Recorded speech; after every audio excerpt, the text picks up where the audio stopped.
Hello! And welcome To Sort of the Story. I'm Janey. And I'm Max. And this is the podcast where we tell each other stories like fairy tales and folk tales and mythology. And also, you are here. I just realized, I was like, why am I feeling so excited about this? Because we took a week off. Yeah. Like, doing the intro just made me so happy just now with 1 week off of work. Oh, buddy. I like this podcast, actually. It's good, actually. Actually, it's fun. I am having fun. I'm glad we're here.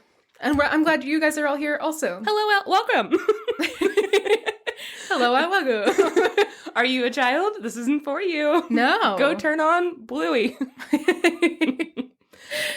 If you're confused, if you're like, wait, didn't they take their week off like several weeks ago? The answer is yes and no. We don't even have, listen, time is confusing. The passage of it, even more so. Things have happened, and now we're here, and, you know, you're gonna get what you get, and you don't get upset. If you get upset with us, this is who you're getting upset with. I'm just a baby. It's hot in here. So I do feel like I have to explain it a tiny bit. We said for weeks, we were like, we're going to take a break during Thanksgiving. So there's not going to be a Thanksgiving episode. And then I was editing 3 of our episodes at once, just going back and forth because I thought I was a genius. I was like, I'll never get tired of editing episodes if I just keep going back and forth. And that made me confused because in one of them we were like, we just took our break and it was awesome, I suppose. I don't know. And then the other one, it was like, hey, don't get scared. We're not going to be here next week. And then another one didn't mention it. And I was like, oh no. And my brain got confused and was like, oh, we announced the break in the episode after the break. So like we don't announce the break. So everyone's going to be scared. Because we record usually 2 weeks before the episode comes out. Yeah. And I think I was also listening to that week's episode on the pod, like it had already been released. Well, I don't know what's wrong with me. The moral of the story is there is such a thing as too much of a good thing. And I overdosed on Janey and Max. And so I went to Max and Janey I was in a prison of her own creation. I was, and I didn't even realize it. I was like, actually, I like this. I'm not coming out of the cage. I live here now. My bones are the size of these walls. I love this cage, actually. Actually, I was like a Victorian woman wearing a corset. I was like, this is fine and good and for me. I love having all of my organs in the wrong place. It's so quirky. To be honest, I don't even care if men think my ass is gigantic and my ribs are non-existent. I don't even care. This is for me. Anyway, so then I went to Max in a panic and I was like, hey, we don't announce the break until after the break is already over. Do you want to just release this episode on Thanksgiving and then we'll just take a break the next week? And you were like, yeah, I trust you because you're the one like listening to it. So I said, I think you know what you're doing. And then I released it and listened to it the day it came out. And we were like, we had a great break. And I was like, wait, what? And then I went back and realized my mistake. And anyway, if you're not on our Discord, you didn't get an announcement because I also didn't feel like updating our social medias. It's fine. We're fine. We didn't die. So, I mean, who knows? This is coming out we know we're alive in 2 weeks. Oh, true. At the time of recording, we have not yet died. At the time of this is a time capsule. If we have died, we're over here like being harbingers of our own doom. We don't even know it. We don't even know it. Okay. Well, that's the sort of professionalism you're going to get at Sort of the Story.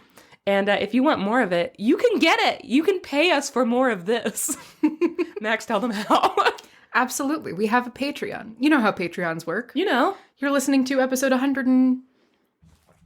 Do you want me to tell you or she's flipping? 12 of this podcast. It's a weird place to jump in, so I'm going to assume you already know what a Patreon is. You pay us and we give you things. The things that we give you at the $3 tier are access to the Discord. At the $7 tier... And book club episodes. I did a book opening and closing motion. Uh-huh. I don't know if you got that. Hold on.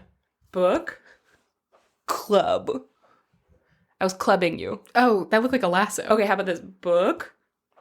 This doesn't work in an audio medium. What if I do? Club. Janey. For $3, you get access to the Discord, which also means you get access to the book club. We, by the time this has come out, will probably have hopefully have just finished reading Shiva's Fire. Yeah. And we'll be on to the next book, which I guess we can tell them about, maybe? Do we remember what it's called? Yes. Mountains of Glass. Our next book club book is going to be Mountains of Glass, which is by Scarlett St. Clair. Scarlett St. Clair, which has illustrations from one of our very dear friends, Lauren Glover Boyle. She just goes by Lauren Boyle. I got it wrong and I didn't want to fix it. Her middle name is technically Glover. It is not. That's her maiden name. People don't put their maiden names as their middle names. They kill that shit. They send it off into space. Do they not do that? Mm-mm. No, unless does that. Unless you're hyphenating it. You don't use your maiden name as a middle name. No, my mom goes... Well, I'm not going to say my mom's full legal name on the podcast, but it's first name, maiden name, last name. I think that's your mom's choice. I don't think so. It is. My mom has never gone by her maiden name again. Neither has anybody else I know. Savannah doesn't have it. That's really weird. My grandma also did that. Lauren also doesn't do it. I think that's a choice. That's fucking weird. Guys, actually weigh in on this. Do you use your maiden name as a middle name if you're not hyphenating it? Because that's a different thing. Yeah. Let us know. We're conducting a study. Anyways, Lauren Boyle, one of our very dear friends, illustrated the illustrations for the book. And it's like a romance novel that is supposedly very saucy and is centered in the genre of like fairy tales and folklore. It is specifically a book that is adapted from several Brothers Grimm stories. It's a fae romance that is very spicy. If you've ever read Scarlett St. Clair, which she writes the Touch of Darkness books, which are Hades and Persephone romances. She also writes like a million other books. She just cranks them out, and they're all very, very hot.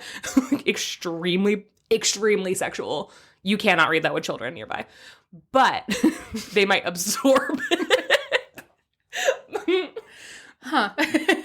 But it is Brothers Grimm, fairy smut.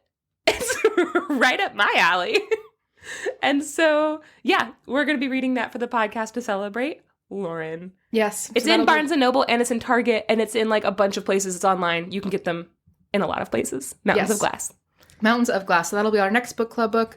We release bonus episodes where we talk about the book after we finish reading the book. And those are available to everyone on our Discord. So join the Patreon at $3 level to join us on Discord and join the book club and read the fun books that we read. Or for $7 a month, you can get a whole extra bonus episode, a regular episode of the podcast, but bonuser.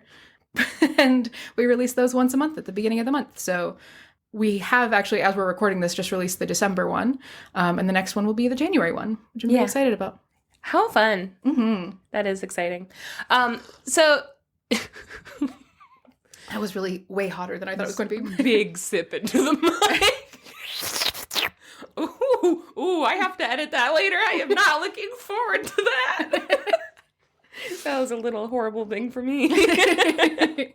Cool. Well, with all of that out of the way, Max. Janey. Episode 112. Do you want to get started and tell me a little story? I do. It's a big story. Taylor Rooney? Yeah. Let's do it. Woo! Okay. I'm excited. Okay, Janey. Okay, Max. This is very exciting and very sad. I just finished the journal that I've been using to take my notes for the episodes. Every episode from episode 60 until episode 111 is in this journal, and I just got to the last page of it, so I had to start a new journal for this episode. That is cool. Yes, my old journal was like it's really beautiful. It's by Hookie Duke. It's by the artist Hookie Duke. They released a limited run of like Moleskine notebooks, and I absolutely love it. And I'm going to miss it so much. But the notebook that I have now is a really beautiful, like, jacquard-bound little lined journal. It's like a pale moss green that's like a little bit metallic and it has a lovely little tassel. I'll post pictures, whatever. It's gorgeous. I know that I always say I'll post pictures of the journals that I use for the podcast, but I'm up to like 5 now. Most of the podcast has been in the journal that I just concluded. But this is the first story in my new journal. And I decided I had to do a special inaugural story that fits the vibes of the new journal. Exciting. To christen the journal. So this story is from Hans Christian Andersen. I just purchased a collection when we went to the store to buy our very dear friend's book that she illustrated. Yeah. I bought this very large and beautiful hardbound collection of Hans Christian Andersen's complete fairy tales. This is a Hans Christian Andersen story, translated by Jean Hirschelt. This story was published in 1858. We've talked about Hans Christian Andersen before. We've told a couple of his stories. The Beetle and The Little Mermaid and a few others. He is our favorite genderqueer disaster bisexual. He fucking he's just a nightmare. exhausts me. I didn't realize that what this podcast did was make Hans Christian Andersen a person in history that I never want to interact with. Like, if somehow there's time travel, I'll be avoiding him at all costs. You know that, like, the question of, like, oh, which 5 people from history would you have dinner with or whatever? Oh, God, never. I don't think I would want to be at the dinner, but I would want Angela Carter and Hans Christian Andersen to have dinner together. And I guess I would want to be there and spectate. I feel like that would be fun.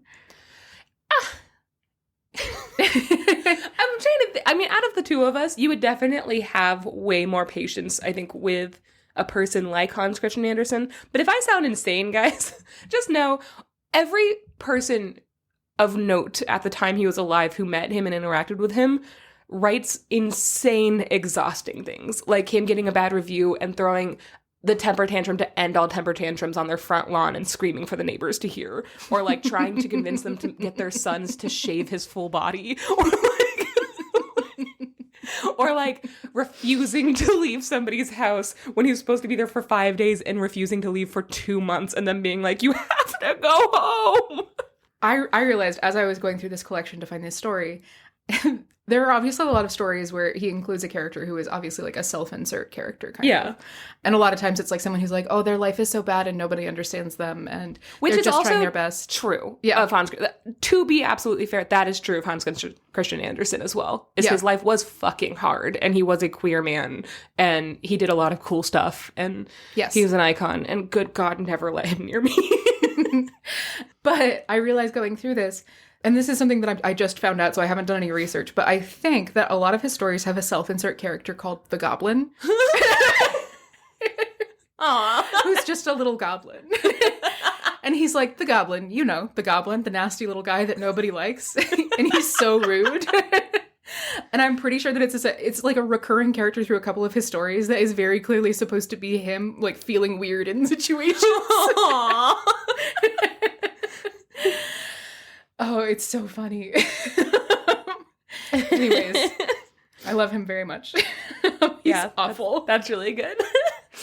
Whew. So the story that I'm going to tell you today is called The Marsh King's Daughter. Okay. This is also something that comes up in a couple of different Hans Christian Andersen stories. A lot of weird, like, hyper-Christian overtones. I'm going to skim over most of it. This story is 25 pages long. Yeah. And this is like, this collection right here is printed on like the same like vellum paper as Bibles. Yeah. The very thin, like newspapery paper. Yeah. And in tiny, tiny print. And it is 25 pages long. Jesus Christ. So this is a very condensed version of this story that I'm going to tell. I'm going to cut as much of the religious overtones out of it as I can because it's honestly very preachy and uninteresting. Mm-hmm. A lot of it is like, and then they destroyed the savages with the force of the power of Christ. It's like, okay. Maybe chill. But a lot of it is cuttable. Some of it is not. Just so you know, there are weird Christian overtones in this one. Trigger warning. Trigger warning for God. You might have to hear about God in this story. Real sorry. But here it is. The Marsh King's Daughter. The frame story for this story is storks telling each other stories. Oh, classic. Yeah. Classic HCA. HCA, yeah. Also, flipping through this collection, I realized that a lot of Hans Christian Andersen stories are like anthropomorphized bugs. Yeah. Living very dramatic and sad lives. Or like some plants that are in love with each other and then they both get eaten by a horse or something. Just a lot of objects. Yeah. Having a bad time. Oh, that's the shirt I want. Object having a bad time. Oh, that would be a really good Women's March poster. Sex object having a bad time. I want that on booty shorts. Oh, God.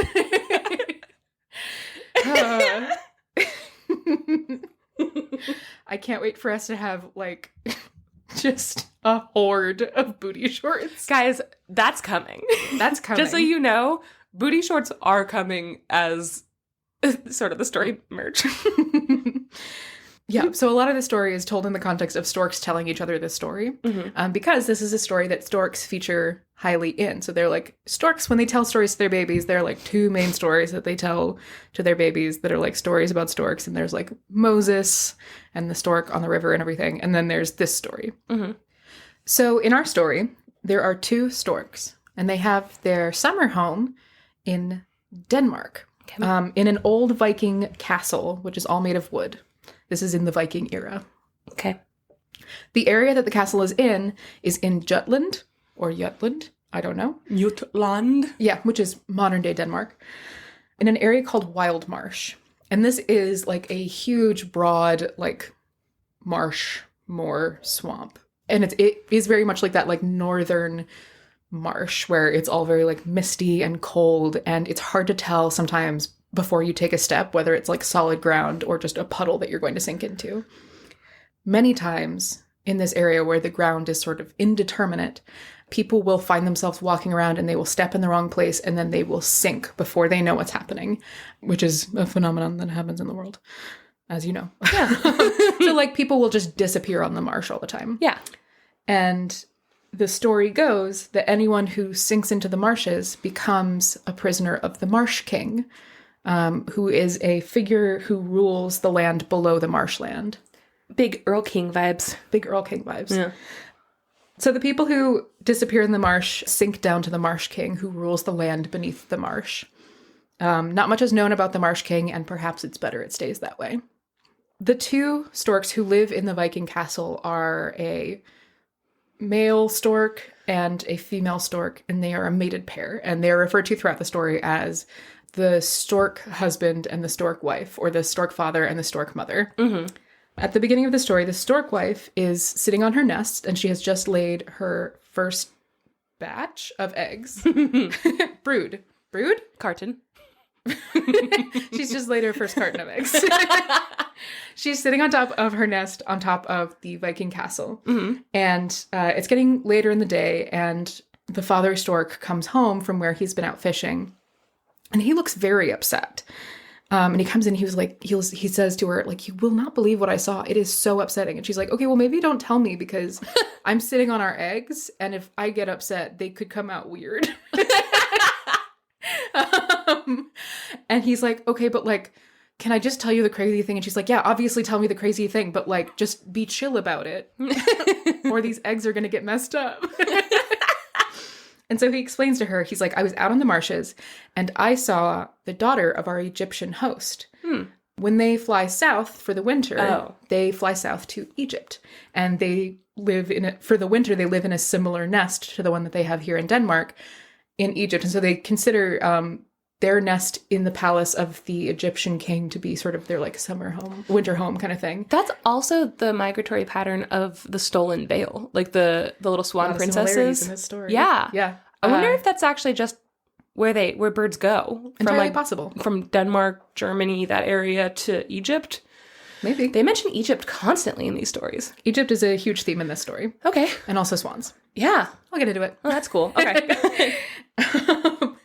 He's like, so the daughter of our Egyptian host, like when we go down to Egypt for the winter, we stay in our nest at the castle, and the daughter of the king of Egypt, the princess, is like here in Denmark. I saw her. I was out on the marshes, and I saw these 3 swans flying up from the south, and I looked at them and I was like, oh, swans. And then I realized immediately, like, those are not swans. Those are something pretending to be swans. As he's watching, the swans alight on the marshland, and they take off feathery mantles, and they reveal themselves to be 3 women. Oh. Wearing swan mantles to be swans. I jumped the gun. The same. The fucking nerd in me was like, Egypt, the migratory pattern of these birds. And you were about to talk about how this exact same thing happened. Yes. This is part of the Swan Lake Extended Universe. Oh my god. The SCU. The SLU? SWEU. Swan Lake. SLEU. Slick. Swan. Extended Universe. The SLEU. The slew. It's part of the slew. So they take off their feather mantles and they become beautiful women. And 2 of them are very clearly sisters. And the third is the princess of Egypt. Mm-hmm. So the princess takes off her swan mantle and she hands it to the 2 women with her. And she's like, okay, you take hold of this. I'm going to go dive down into the marsh to find the flower. So if you can just hold on to this until I get back. And she goes and she walks towards the water. And as soon as her back is turned, the two women with her take the mantle and they shred it. Fucking bitches. Yeah. What? Yeah, so they like shred this feathery mantle. It's like someone exploded a pillowcase. And the princess turns back and is like, what the fuck? And they're like, yeah, you're never getting back to Egypt and fuck you. And then they put on their mantles and fly away. I wonder if she was a huge dick. Maybe they did Egypt a favor. No, she's not. They're bad. Oh. In the story, it implies that they are of the same kind of like swan lineage, like Leda the swan. Yeah. Like the same thing from Swan Lake and everything like that, and from the White Veil, and that they lent this mantle to her so that because she had a task to complete. And they like tricked her. Gosh. Yeah, pretty fucked up. Yeah. Also, whose mantle is that? Anyways.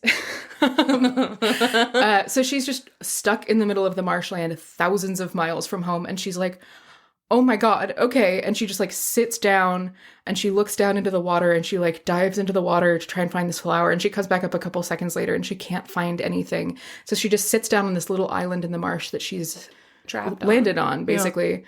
And she rests against this big alder stump that's on this little like marshland. And as she leans back into it, it moves.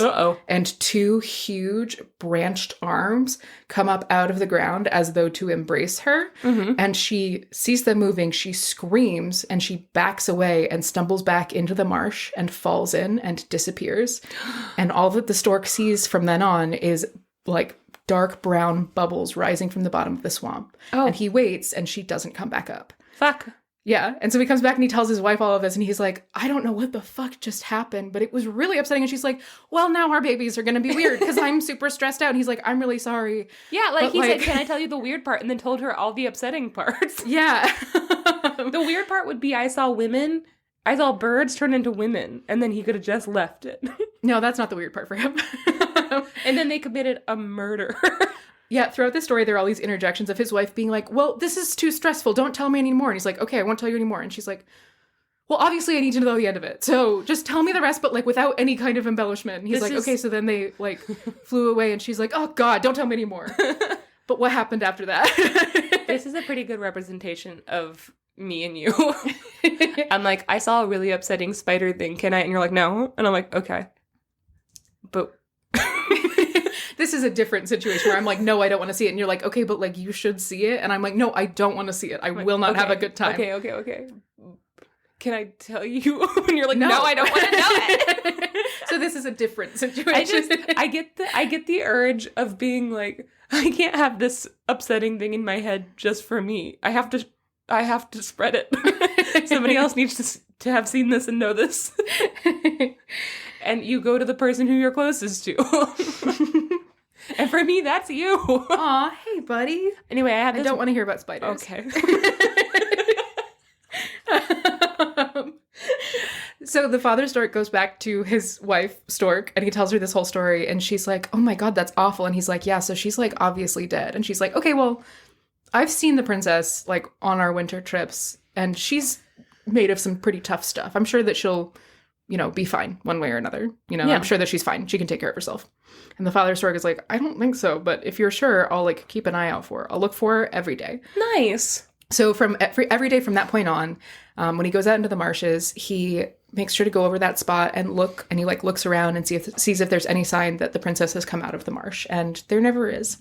This is sad. Yeah. This is actually really sad and sweet. It's just like she thinks she's been abandoned, but there's one stork that every day that she didn't even see that goes back and looks for her and thinks about her every day. Yeah. Like that's the saddest thing I've ever heard. Yeah, it's great. Oh.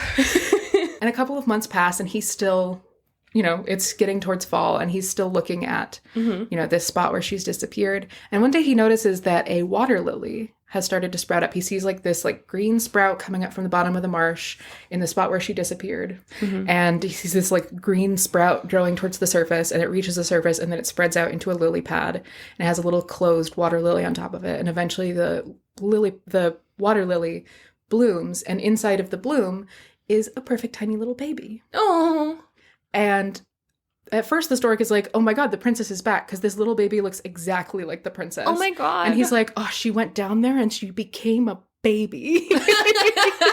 Which kind of makes sense, because he knows that like the like swan mantled women who come up here often, like, they'll come up and they'll go in the baths to retain their youth. Yeah. And he's like, so it makes sense that she would go in and then she would turn into a baby. It does, I guess, actually. Yeah. But he like swoops down on the marsh and he lands next to this baby, and he, as he gets closer, he realizes that this baby is just a little bit different. And he's like, this must be the princess's daughter with the Marsh King. Oh, okay. And so he's looking at this baby, and this baby is just kind of like is like asleep and not really looking at him. And he's like, okay, well, someone's got to do something about this. And he's a stork. And he's a stork. And he's like, okay, well, I mean, I guess I could bring her back to my nest, but we already have so many hatchlings and they're so bad. And I'm so tired all the time. I don't think I can handle another one. This is me finding a stray cat. Basically. And he's like, okay, well, this can't be my baby. I can't do that. I don't have the time and I don't have the energy. We'll foster until somebody adopts. The greatest lie in human history. And he's like, oh, I know exactly what I'm going to do. So he bundles this baby up, and he's like, everyone always says that storks do this, but I might be the first one to actually do this. He bundles up this baby, and he brings it back to the castle, the log castle of the Vikings, because the Viking who is the lord of the castle, his wife has never had children. And he's like, she's a wonderful woman. She deserves to have a terrible baby. Hey, stork. Maybe fucking leave her alone. All right? She's living her best life right now. So the stork bundles up this little swamp baby. Swamp baby. And waits until nightfall, and he brings her to the like log castle, and he like squeezes open one of the windows to the Viking's wife's bedroom. They also only ever call her the Viking's wife, and they call her husband the Viking. Okay. Just so you know. Not great. He squeezes open the window to the Viking's wife's bedroom, and he like sneaks in, and he like puts the little baby down next to her on the bed. And when she wakes up in the morning, she sees this perfect, like, beautiful little baby. Aww. Right? Like the most beautiful little baby in the entire world. And she's like, oh my God, a blessing, a gift. A gift for me for being a good girl? Yeah. And she reaches over and she picks up this baby, and immediately its eyes open, and they're like these beautiful, like clear, bright eyes. And she's like, you're so pretty. Aww. You're my baby. Aww. And she's just holding this baby, and this baby opens its eyes, and then it opens its mouth and screeches. And it starts like wriggling around in her arms and trying to like claw at her and bite her. Oh, no. Like a fucking feral kitten.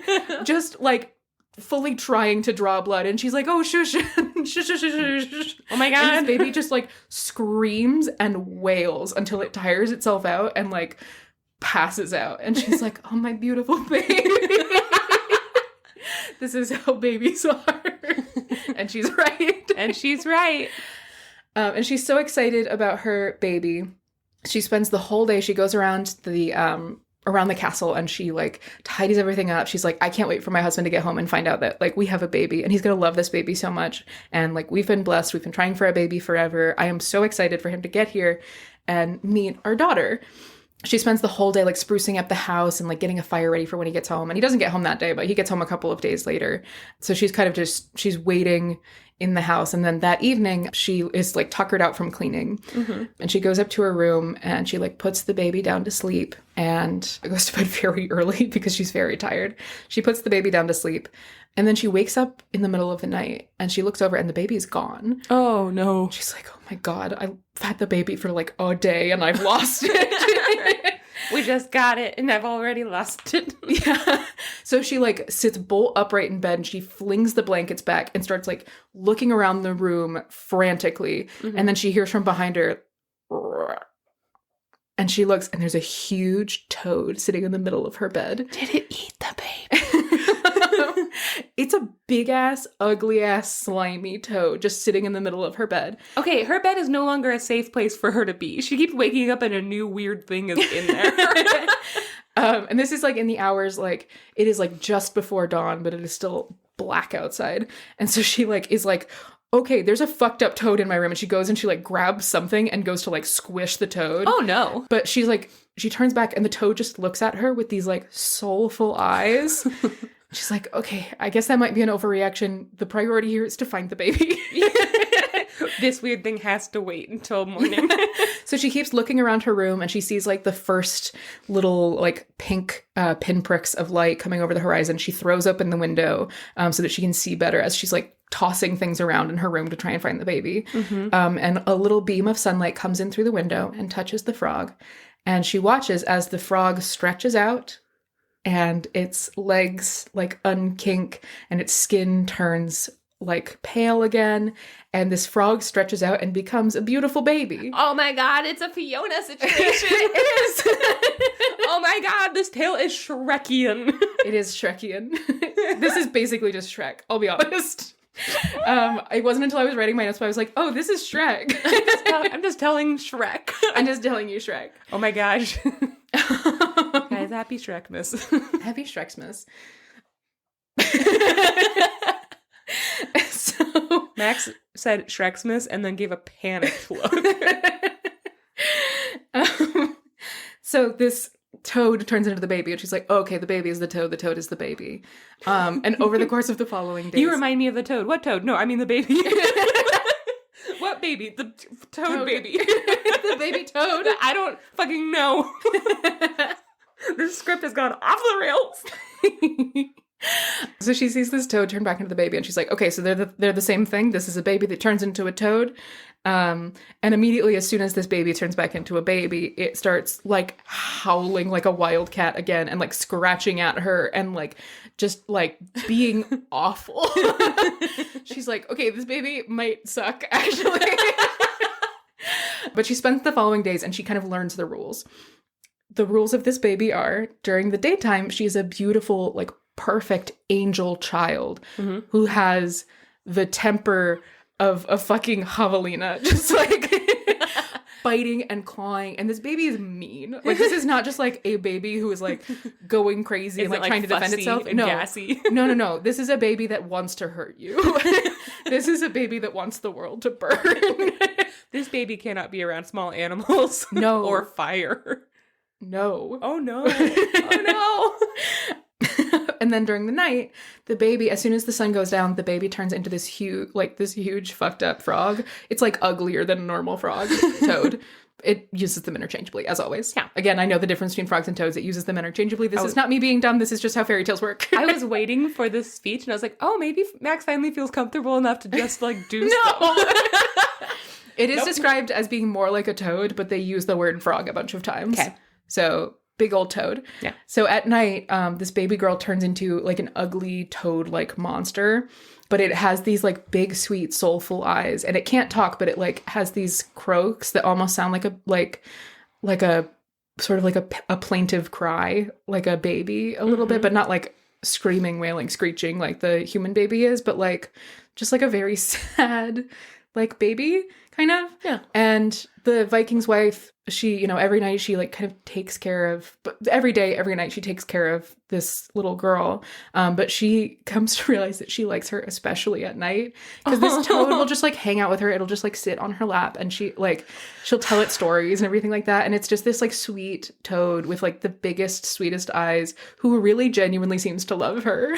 Okay, imagine a big, wide toad that is your weighted blanket at night. Oh God, that'd be so good. Yeah. That'd be really good. And it would be really good. Probably really good for your skin too.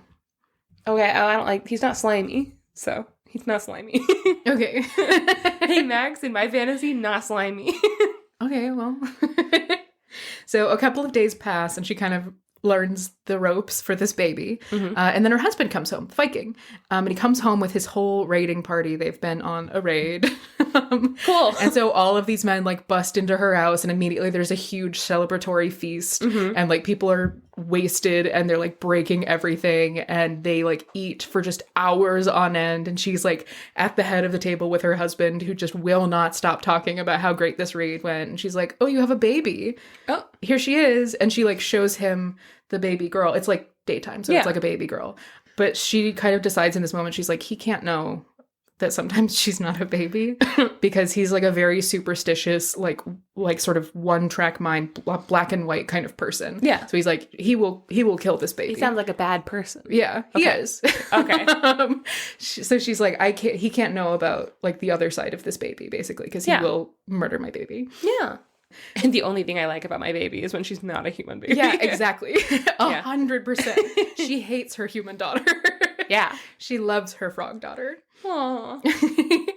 But she like is like, hey, you have a baby. And she like brings out this little baby girl, and the Viking's like, oh, wild. She's so pretty. And he goes to like coochie coochie coo in her face, and she fucking bites him. I like he's like feral daughter, actually. He loves his feral daughter. Oh no. In a way that is very toxic. There's a line, what is it? The savage temper that went along with her daytime beauty rather pleased him, and he said that she might grow up to be a stalwart soldier maid, able to hold her own, the sort who would not flinch if a skilled hand, in fun, took a sharp sword and cut off her eyebrows for practice. Oh, fuck. So he's like, she's gonna be just like one of the boys. She's gonna be not like other girls. This reminds me of that scene in Hercules, the Disney movie, where baby Hercules, like, throws Zeus around, and he's like, ah! Like, or they, like, bonk each other. Like, I don't know. Yeah. What does he do? He, like... Yes. He does something to show off his strength, and Zeus is so proud of him, even though he's, like, ruining stuff. Yeah. It's Zeus. very much the same, where the Viking is like, wow, she's a tough little fuck. Okay. And he's very excited about his strong rude baby. But of course, he spends all of his time off on raid, so it's not like he has to handle a child who has this ridiculous temper and truly, genuinely a mean streak. So he doesn't actually have to deal with, like, the negative parts of having this child. Yeah. So of course he loves her. He's like, this is great. I love my terrible, terrible, terrible, terrible little hell monster daughter. So a few weeks pass, and eventually he goes off on another raid, right? Mm-hmm. In the meantime, the storks have left. It is now wintertime, and they have migrated down to Egypt for the winter. Mm-hmm. They are down in Egypt, and all of the baby storks are, like, running around and eating toads and stuff like that, like, when the Nile, like, swells and then, like, dries up a little bit, it leaves a bunch of, like, big fat frogs in kind of, like, on the banks. Yeah, on the banks. And so all of these little toads are like, I'm going to eat all of them. And they're just running around eating all of these frogs. And the mother stork and the father stork are like, okay, but you're going to give yourself an upset stomach, so slow down. No. Their winter home at the palace of the Egyptian king, they get there and the Egyptian king is still very sick. He is, like, in a place between living and dying. And they find out that the reason why his daughter was in Denmark is because she heard that there was a flower that could cure him and bring him back up to health, which is what she was there looking for. These wise men had said that the king could only be cured using some sort of mysterious power, and all they would say about the power is that love brings life. Mm-hmm. So the princess took this, like, really vague and confusing sort of explanation for how to save her dad, and she went to the Sphinx and she prayed at the feet of the Sphinx, and she received a vision of this sort of, like, lake in the marsh in Denmark, and it was like, you have to go to this marsh and you have to pluck a water lily and bring it back for your father, and it is the only thing that can cure him. Yeah. So that's how she ended up there in Denmark in the first place. So her father is still here, and he's very ill, and he isn't, like, dying quickly or anything like that. He's just in this, like, awful, sickly state. Yeah. As the storks kind of arrive, so too do the swan maidens who stranded the princess up in Denmark. And they fuck yourselves. Yeah. And they go to the king, who is lying ill in his bed, and they're like, we are so sorry, but, like, something awful happened. We were with the princess, and, like, we were all having so much fun, and we were all, like, best friends. We were, like, best girlies, and this terrible thing happened where the three of us were flying, and then a huntsman shot her with an arrow, and she sang a beautiful song as she sort of, like, floated down into the forest and died, and we were so ruined, and we found her body, and we created a beautiful like burial mound for her, and we buried her, and then we got vengeance for her, and we tied hot coals to the feet of a sparrow that lived inside of the huntsman's house, and then sent it back home, and it lit his house on fire, and he fucking died. You guys are birds. You should know not to do that. Like, we lit his fucking house on fire, and the flames of his house burning down glittered across the lake so that they could be seen by the burial mound where we left the princess. So don't even worry, we already got revenge for her, like, awful and unjust death, but she is gone. So, like, I guess we're, like, basically your daughters now. And the king is like, oh. Because he's very sick. It hurts so bad. But the father stork hears all of this and he's like, those fucking liars. Yeah. And he goes back to his wife and he's like, you will not believe the shit that they just pulled. Mm-hmm. Like, they came back and they lied about everything that happened. And he's like, I have half a mind to go and poke their eyes out. Yeah. And the mother stork is like, okay, but your beak is not as strong as it used to be, and you would probably break it. So how about before you worry about getting vengeance for someone we don't know, you come here and you take care of your family? And she got a good point too. Yeah. And he's like, okay, well, it's still fucked up. Yeah. It's still fucked up and they're bad and they should be punished. And she's like, okay, sure, but like, you have other things to worry about. And he's like, no, it's fine. I'm just gonna, you know what I'm gonna do? I'm gonna go, the next time they leave their mantle anywhere, I'm gonna go and steal them. And then they will be stuck here, you know? And it'll be such a good... What if he steals their mantle and he's like, haha, I got this. And all of a sudden he's like, what is happening to me? And he just becomes like a man and he's like, no! What the fuck? That'd be really good. I wish that's how it worked. That would be really, really good. Guys, yeah. So far, I hate to constantly shame you all. But you've been listening for 112 episodes, and nobody has sent us their Wattpad fan fiction for any of these stories that we have asked for. Please, somebody, please, write us a fan fiction where a stork steals these swan princesses' mantle and then accidentally becomes a man and hates it. Thank you.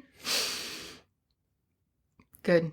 What if he puts on the mantles and he becomes a man with like a jaunty little cap and he's like, ah! And then he takes off a little like cap and he's a swan again, or like a stork again. That'd be good. That'd be pretty good. Okay, go ahead. You done? I mean, probably not. But you should continue. So you're doing a very good job of telling the story. P.S. I'm having a great time. Thank you. It's so good. So he's like, I'm gonna go and steal their shit, and that'll show them. And she's like, what are you gonna do with a couple of feather mantles that you're gonna steal from these girls? And he's like, I'll bring them back home. I don't know. Maybe if the princess comes out of the marsh, she'll need them. Mm-hmm. And the wife is like, why would she need two? Obviously they only need one. He's like, well, it's colder up north, so she should just bundle up. Yeah. And also, this is a great plan. Shut up. Yeah. And she's like, okay, but how are you going to carry them home? And he's like, I'll carry them most of the way. And if I need to take a break, one of the boys can carry it. Yeah. For a little bit. And if it's too heavy, we can just leave it somewhere and pick it up next year. And she's like, all right, fine. Do what you got to do, I guess. And he's like, great, I will. And he goes and he flies off to steal the things. And literally in the story, she like watches him fly away and she's like, God, he's such an idiot. Oh. He's so handsome, though. She's, like, watching him fly away, and she's like, God, my husband's so hot. I'm never going to tell him. I'm never going to tell him. Which is great. Relatable. She's just like, he's so fucking frustrating and stupid. God damn it, he's so hot. I think that she's married to a himbo stork. Yeah. Who's really into true crime and vengeance. Oh, my God. I love him so much. I love him. This is the hottest character we've ever had. This is one of my favorite, like, couples in any story we've ever told. They're just great. I love that she's like, or you could just shut the fuck up and, like, do your job. Yeah, I'm taking care of all these little babies, and you're out there, like, checking a marsh for some girl you don't know. But he flies off, and he goes and steals the mantles. And when they return to the marshes up in Denmark in the springtime, they bring the mantles with them. Okay. During this period of time, the girl, who has been named Helga, although everyone agrees that that doesn't really suit her because Helga is a name for a human baby and not the embodiment of just awful. Her name is Shriek Wolf.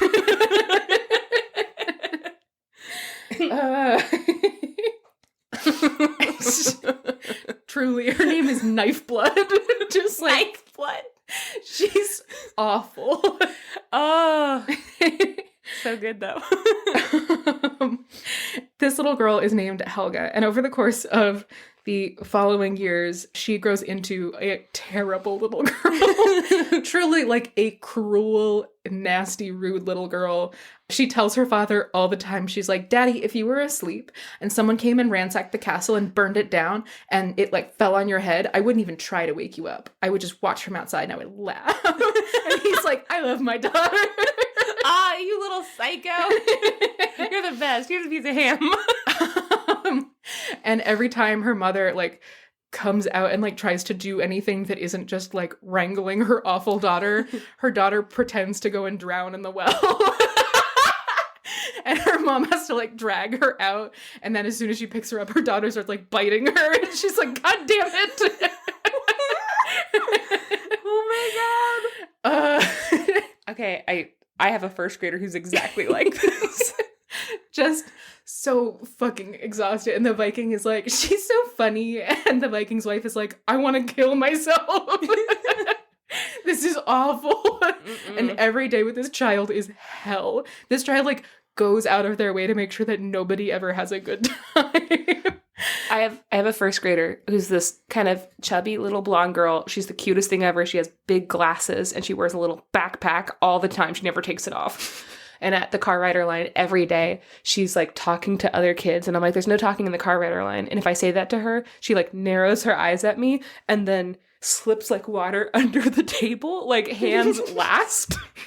And then I'm like, get up, come up, we're not doing that. And she's like, and she'll just like make noises at me. And I'm like, come on, come up here. We're going to sit at the big table now. You can't sit here. And she's like, no. And if you come under here, I'll bite you. And I was like, you can try. And she goes, well, then I'll bite myself. And then she will legitimately just put her arm in her mouth and just start gnawing her own arm like corn. And this is every single fucking day. Feral. Just for once. Could you just chill?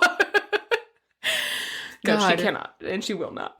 She will not be tamed. No, like Helga, this isn't in the story, but if I could like personify how this child acts, if you tried to bake this child a birthday cake, she would piss in the oven. To make sure that nobody gets cake and everyone has to smell pee. Just like a ruiner. Happy birthday to me. This is all I wanted. Happy birthday to the ground. Happy birthday to the ground. So, just a terrible child. Yeah. But at night, she's this big snuggly toad who just like sits with her mom, and her mom is like, "You were so bad today.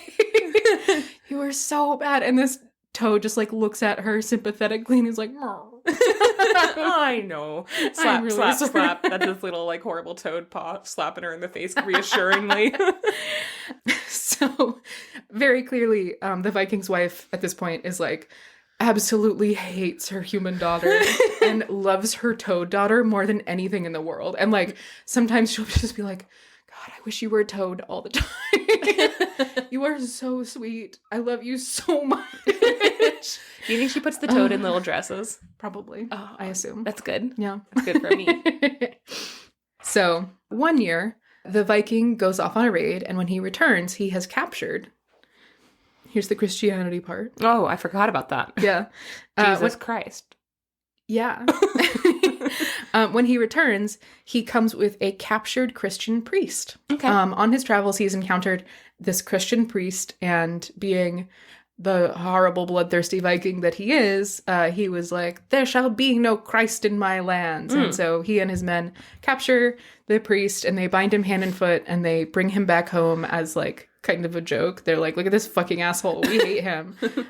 And as soon as they get home, they like throw him in the cellar of the palace. Yeah. And they're like, wow, what an idiot. What a stupid asshole. He was up there talking about like some kind of god that like loves you.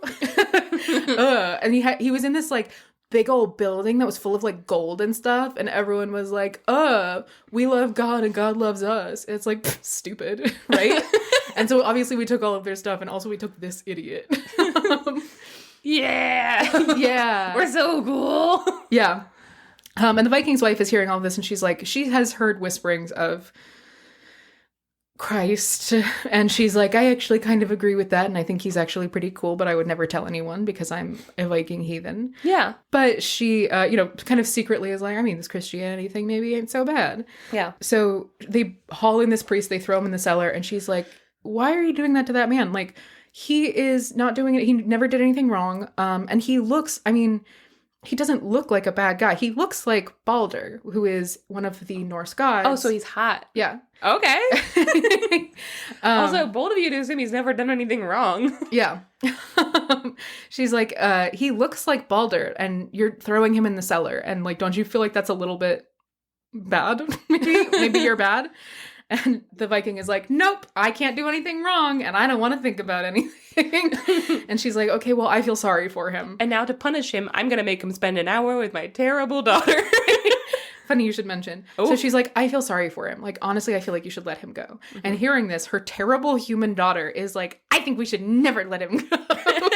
You know what I think we should do? I think we should tie his feet to wild oxen, and then we should set hounds on the oxen, so the hounds eat him, and they eat the oxen, and there's blood everywhere.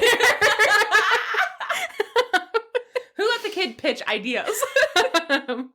And the Viking is like, oh, honey, that's a sweet idea. But what we're going to do is human sacrifice him on the altar to our pagan gods. Okay. And everyone's like, oh, cool, that's fun. Oh, my lord, that's a good great idea. Oh, my goodness, that's so stellar. This is why we pay you the big bucks. Yes. Oh, I should tell you also, they mentioned having an altar, like, right outside of the castle. Like this Viking altar to the Viking gods and everything. Yeah. And one of the anecdotes about how horrible this little girl is that they do, like, animal sacrifices all the time. They do say that this is, like, the first time that they would ever do a human sacrifice. But they do animal sacrifices to the gods all the time. And they describe, like, whenever the priest, he, like, finishes his speech and he goes to, like, kill the ceremonial chicken or whatever, Helga will run up to the altar and grab the chicken and bite its head off. And they're like, okay, well, we needed to sacrifice that. And she's like, okay, she was just ahead of her time, okay? If she was around the time that Ozzy Osbourne was alive, they would have gotten along. She's so She would have been awful. their And they're like, opening okay, act. well, now we have to go find another chicken. Just an awful little girl. They really need to put one of those backpack leashes on her. Or just a regular leash, honestly. Oh, shriek wolf. So the Viking is like, no, we're gonna human sacrifice him to the gods. And Helga's like, ooh, yeah. Daddy, can I hold the knife? Daddy, can I please? Can I please? Can I be the one to kill him? Daddy, please? And he's like, okay, honey, if you're good. And this is fucked up. I get additional content warning for additional animal violence. Okay. She, like, goes and she, like, grabs a knife and she starts sharpening it and she's like, I'm gonna kill him so good. What a fucking terrifying psycho. Yeah. And then all of the, like, hunting dogs that her dad hunts with, like, come up and start, like, sniffing at her, and she stabs one of them. Oh my god. Just for fun, and she's like, I just wanted to make sure it was sharp enough. Psycho. Full psycho. Oh my god. She's insane. She's gonna murder so many people. And her foster mother, the Viking's wife, is watching and she's like, oh, this kid's fucking evil. Yeah. She's like, oh my god, I should have, like, I honestly should never have taken this kid in. Yeah. Like, I should have told my husband what she was when he got home, and that he would have left her out to die of exposure, and that would be better. Like, this kid is fully evil. Yeah. She's gonna do murder. So she's realizing kind of like, oh, this isn't just a bad child. This is like an evil person. Yeah. And, like, that night she, like, cries to her toad daughter, and she's like, you're so bad. You are so bad and evil. Like, I wish that you were a toad all the time, or I wish that you had never been born, because you are awful. Yeah. You are fully evil. Oof. And this kind of, like, something in the little toad daughter, like, this hits a little bit. Oh my god. Yeah. Oh my god, no. And after her mother has kind of, like, cried herself to sleep, the toad daughter plat, plat, plat, over to the door. And she lifts the latch and she plat, plat, plat down the hallway and down the stairs and down to the cellar. Mm-hmm. And she, like, takes a knife. She goes down to the cellar, plat, plat, plat, plat, plat. And she finds the Christian priest and she, like, puts her little wet little frog paw on him and, like, shakes him to wake him up. And he wakes up and is like, ha! Jesus! Just a giant toad with a knife. A giant toad with a knife. And also it describes, as she gets older, she still looks very, like, toad-like, but like her body is kind of distended in the way where it's like part goblin, part toad, where it can like walk on two legs, but it still looks like a toad. And its face is like even more fucked up. So he like sees this thing, he's like, ha! What the fuck are you? And he kind of jumps and he's like bound hand and foot. And she like just like puts her little frog paw on him and she like cuts the binds on his ankles and wrists. Yeah. And like beckons him to come with her and goes back up the stairs into the main part of the house. And he's like, okay, well, I guess she's here to help. God has sent me a fucked up little guy. Thank you, God. Thanks, God. For the bounty of this fucked up little guy. So he follows this toad out of the wooden castle and to the stables where this toad very skillfully like unlatches one of the horses and like saddles it and then like jumps up on the front of the saddle and like pats the seat behind it and the priest gets up behind her and is like, thank you for helping me. And she's like, she can't talk. But like they ride off together. Nice. And she helps like guide the horse, but obviously she can't hold the reins because she's a little and as they are riding off, he is like rejoicing. He is singing hymns. Oh no. Yeah, he is singing hymns and like preaching his joy to the world. And this little frog is kind of listening and being like, that's pretty good stuff. Yeah. No. The sun's gonna come up eventually. And so they ride, and this toad is like, wow, this guy's saying some stuff that I really like. And she keeps like, sometimes he says things and she feels like this like shame at the way that she acts during the daytime, and she keeps trying to like throw herself off the horse because she's like, this guy is like doing good stuff and maybe I shouldn't be here. And he keeps catching her and like putting her back on the horse and being like, no, stay here, you're safe, it's okay. Oh no. So they just ride all night long. And morning comes and the first rays of sunlight hit her and she sort of slides sideways off the horse. And he's like, oh God. And he like pulls the horse over and he jumps off to come and get her. And as he watches, she turns into this like beautiful woman who's like a young adult at this point. Yeah. She turns into this beautiful young woman. And he's like, were you the toad? And she says, I'm gonna fucking kill you! And she grabs the little knife that she has and tries to fucking stab him. And he's like, ah! Oh no! And they end up like wrestling. And he almost dies a bunch of times. And he like knocks the knife out of her hand. And she's just like biting him and screeching. Okay, but we have to now be fair to her. She doesn't know what happened. She went to sleep and she woke up like alone with a strange priest. I might start swinging a knife too. She says in the story specifically, let me get at you and plunge my knife into your heart. Catch me outside, how about that? He's like, what are you saying? What language are you speaking right now? And he's just fucking fighting for his life. And eventually, like, they're wrestling under this big oak tree, and she, like, lunges for him, and her foot catches on one of the oak roots, and she, like, trips and falls, and he's able to, like, kind of pin her, and he's like, oh my God. And he's like, well, this is obviously a demon. Yes. The very nice frog that I was talking to has been possessed by a demon. Yes. And so he takes some holy water out and he like sprinkles it on this frog and he like does like an exorcism on her basically and like starts like chanting prayers over her and she stops squirming. And the exorcism doesn't work because she's not a Christian. But she does see him doing this and she's like, oh, fuck, he's a wizard. Oh, no. So she like quiets down and like sits very politely and just sort of like looks at him. And he's like, okay, good. Great, good. He's like, okay, we should still go though, because I am still a Christian and everyone in this land is trying to kill me. So if we get on the horse, are you going to try and kill me? And she's like, He's like, okay, you're going to go in the back so that you can't kill me. That's not a good plan. I agree. What the fuck? I agree. It makes more sense to have her in front, but regardless, this is like, he's like, I'm going to put you in the back so you can't hurt me, okay? Unless there's like a motorcycle sidecar situation. Or she's backwards. Yeah, but that would make sense. Even then, though. Yeah. Okay. I don't know.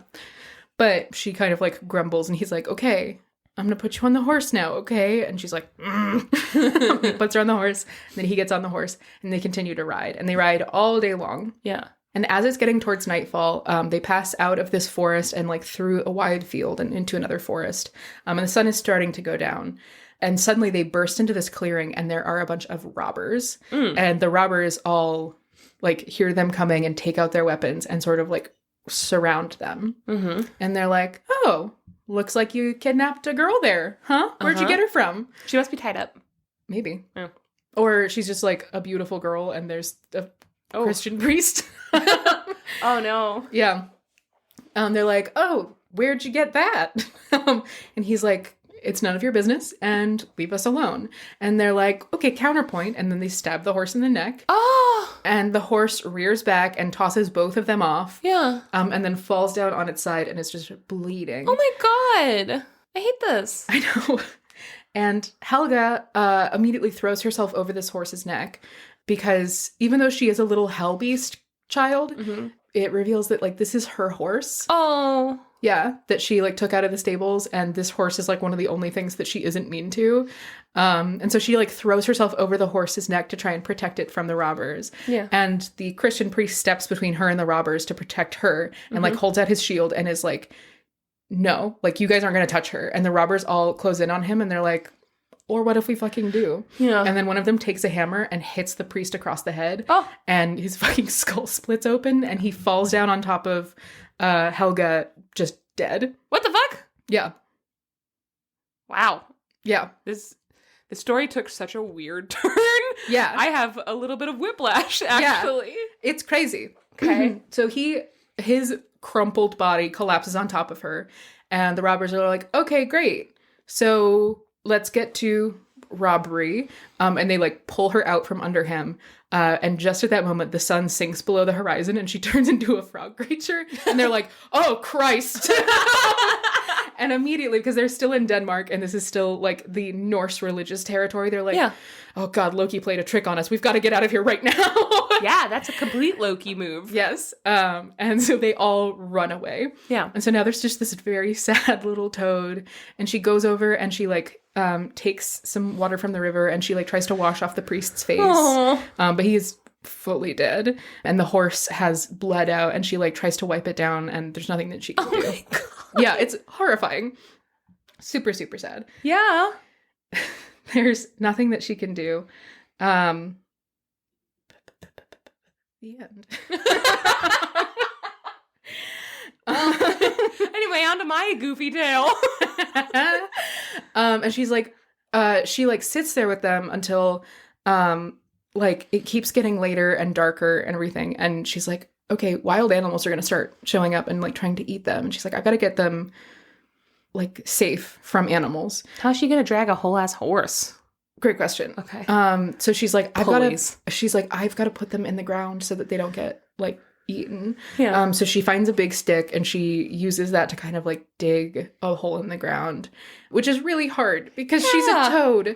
And it says this is really visceral and upsetting. It says specifically she like works so hard with this shovel that her like the webbing between her fingers is just shredded. Oh my God. Yeah, it's horrifying. They like describe her like the like tatters of the webbing between her fingers, and it's just like a bloody mess. Sad. Because she's working so hard to try and dig this grave. But she digs this grave kind of under them and like uses all of her strength to roll them into the grave. And then she goes and collects up like logs and stones and everything and makes like a burial mound over both of them. And then by that point, it's like morning and the sun comes up and she turns it back into a horrible little girl. And for the first time, this horrible little girl has like tears in her eyes. Oh. And she climbs up a tree that's right next to the burial mound and she gets as high as she possibly can and she just sits there for the whole day. Yeah. And then as it starts to get dark again, she climbs down and then turns back into a toad. Just a really sad, weird detail. Can the girl and the toad, do they have each other's memories? Do they know what the other one does? Are they the same, like, consciousness? Unclear. Okay. It seems like they're separate consciousnesses. Conscious nigh. Before, and then as she starts to, like, maybe be like, maybe I should be better, they become more, like... Unified? Yeah, Okay. exactly. That's what it seems like. So she comes back down and she sees that the priest, when they had stopped before, he had taken 2 big branches and he had lashed them together in the shape of a cross that he had carried the whole time that they were riding. And she sees that this greenwood branch has fallen, where they were attacked. And she takes it and she sticks it in the ground next to the burial mound. And she's like, I feel like I have to do something. And so she's never used these words before, but she still gets the impression that they are words of sort of comfort. And so she repeats phonetically from memory some of the words that she heard the priest saying. And one of them sounds like a name that she could tell he felt very strongly about. Yeah. The name is God. Yeah. Well. By the way, I do feel like we have to say the displeasure at the Christianity in this story is specifically at how Christianity invaded these old folk stories and took over and completely changed the narrative in a very insidious way. This is a very specific to telling old folk tales. It's a trope that comes up more and more. It's not saying if you currently believe in God, we're go fuck yourselves. No, this is very specifically. I do feel like we come down really hard on this, but it's very specifically as people interested in folklore. It comes up so much, and especially European tales and Norse tales. Christianity came in and kind of ruined the old tales and then also got rid of a bunch of sources. So we have to guess on how people, how we have to guess on historical points of view. And that's a bummer. And that's directly because of Christianity. But we're not coming down on current Christians. Yes. Yeah. Also, Hans Christian Andersen he has Christianity as a major motif in a lot of his stories, and it is always in a very holier than thou. But they were saved by the Lord. It's okay, great. There's a lot of saviorism. The Grimm's brothers do the same thing, where it's just oh, okay, a literal deus ex machina will come in, and it's just that everybody died except for Christians, and you're just oh, fuck you. Yeah, it's writing a really compelling story, and then at the end and being and then God came down and fixed everything, and all the bad people died. That's a lot of Irish tales too. Yeah. Anyway, so I just wanted to put that in. Yes, to be very clear, we are very cavalier, and we will continue to be very cavalier about that. Yeah, but it's very specific to folklorism. Yes. And I do think that there's something very sweet about the fact that she, didn't understand what he was saying, but, understood that the words meant something to him. And so, after he died, she was this might be what he would have wanted. Yeah. And even not understanding it kind of understands, a message of hope, kind of, which is very sweet. That is. But so she sort of repeats phonetically from memory some of the words that she heard him say. Mm-hmm. And as she does so, she sort of she does the sign of the cross, which she's seen him do a couple of times. Yeah. So she sort of gives it her best shot over his grave. And as she does so, she sees the skin on her hands start to fall away. The ragged frog skin. As she does, her skin starts to fall off. Oh God. Am I bad? What's happening? But the frog skin on her frog hands starts to sort of wrinkle up and fall off, and she goes over to the river and she washes her hands, and as she does all of this frog skin falls away, and she sees healthy white skin underneath, and she scrubs her hands and she scrubs her arms, and all of the frog skin peels away, and she becomes a girl again, and she still has the empathy of the frog daughter, but now she's a human all the time. Okay.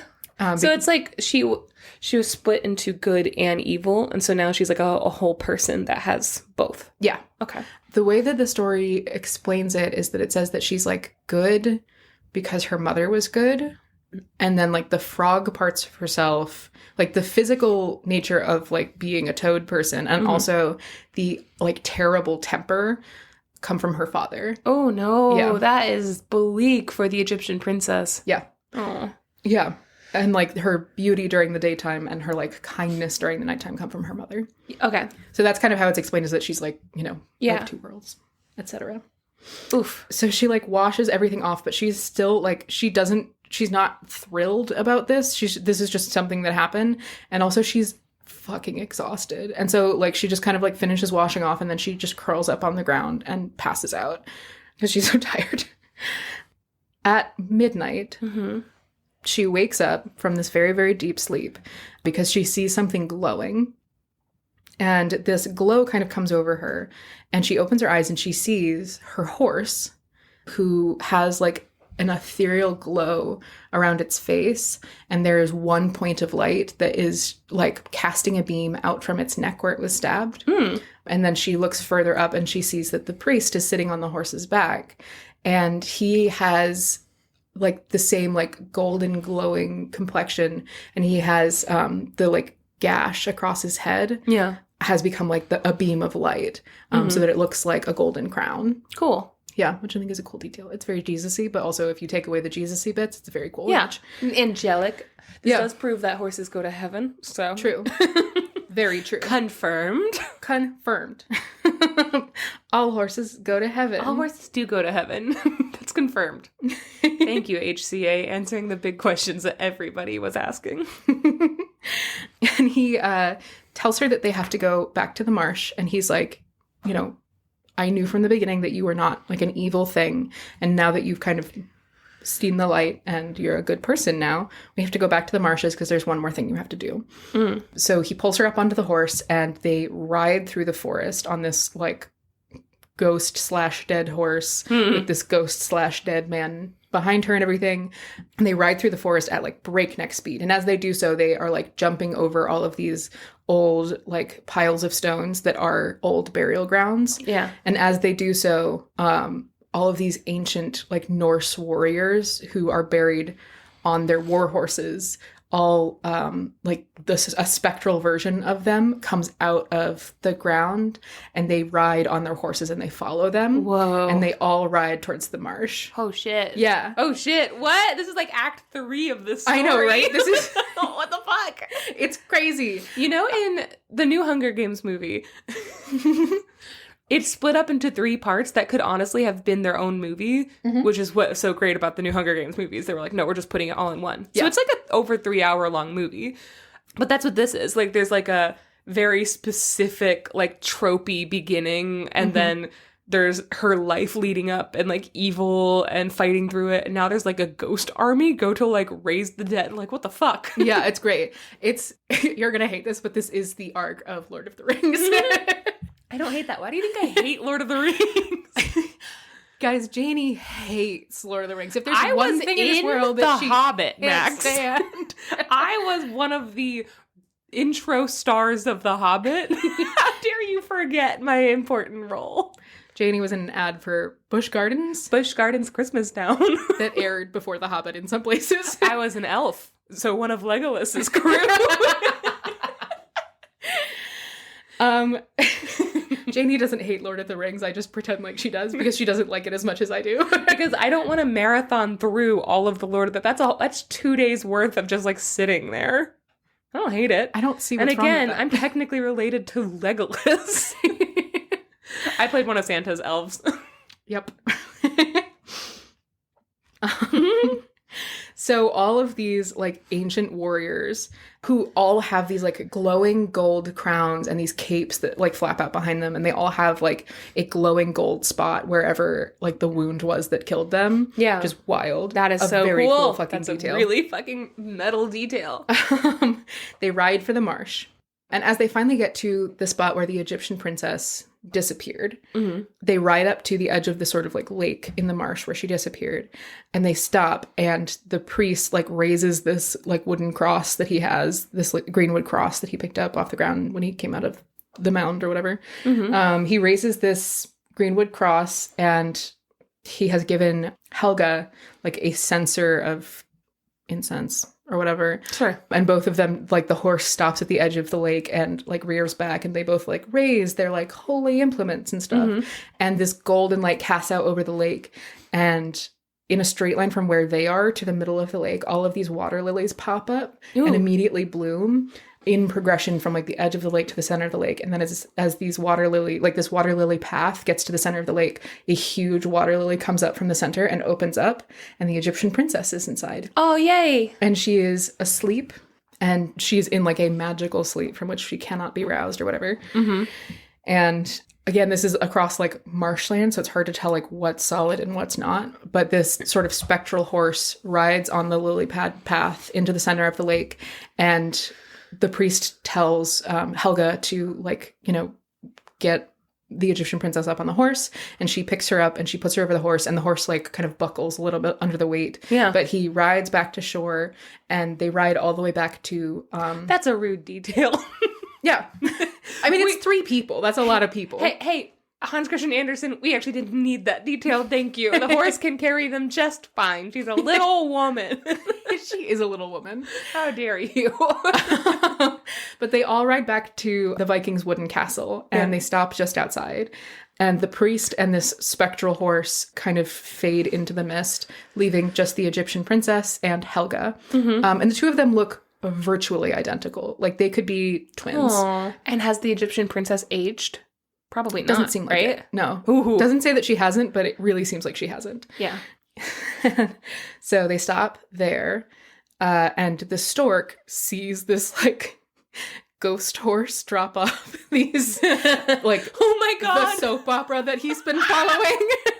This is a very satisfying end for him. Yeah. So he sees them and he's like, oh my god, I've got just the fucking thing for this. And he goes into his nest and he pulls out the 2 feather mantles. Fuck. That's why he has 2. That's why he has 2. Oh yeah. He takes out the 2 feather mantles and he flies over the Egyptian princess and Helga, and he drops the mantles in front of them, and they pick them up and they put them on and they turn into swans. And as soon as they turn into swans, he like lands right next to them and he's like, okay, so now that you're birds, we can talk. So like, can I tell you what's been happening? Oh my god. And he just gives them all of the details of the whole thing, and they're like, oh my god. So much. I love him so much. He is a part of this narrative. I love it. Fucking himbo stork. Meddlesome son of a bitch. Oh my god, he's just in it for the drama. Oh my god, this is a very exciting ending to this story. So he drops the mantles down on them, and he's like, it's actually really good that you're like here now, because my family and I are about to fly down to Egypt for the winter, and you can just come with us. Yeah, we know the way. We know the way. And he's so excited. And you know, he's also like, wife, oh my god. I have such good news. Yeah. So I was gonna skip over some of the stork parts because they bulk the story up a little bit. No, he's part of this. He's part of this. He is a main character. He's a main character. So he's like, okay, you guys stay right here. I'm going to go warn my wife that we're doing something different this year. And the stork goes back to his nest, and he goes to his wife and he's like, so you'll never believe what happened. You know, the princess and that horrible little girl who we hate.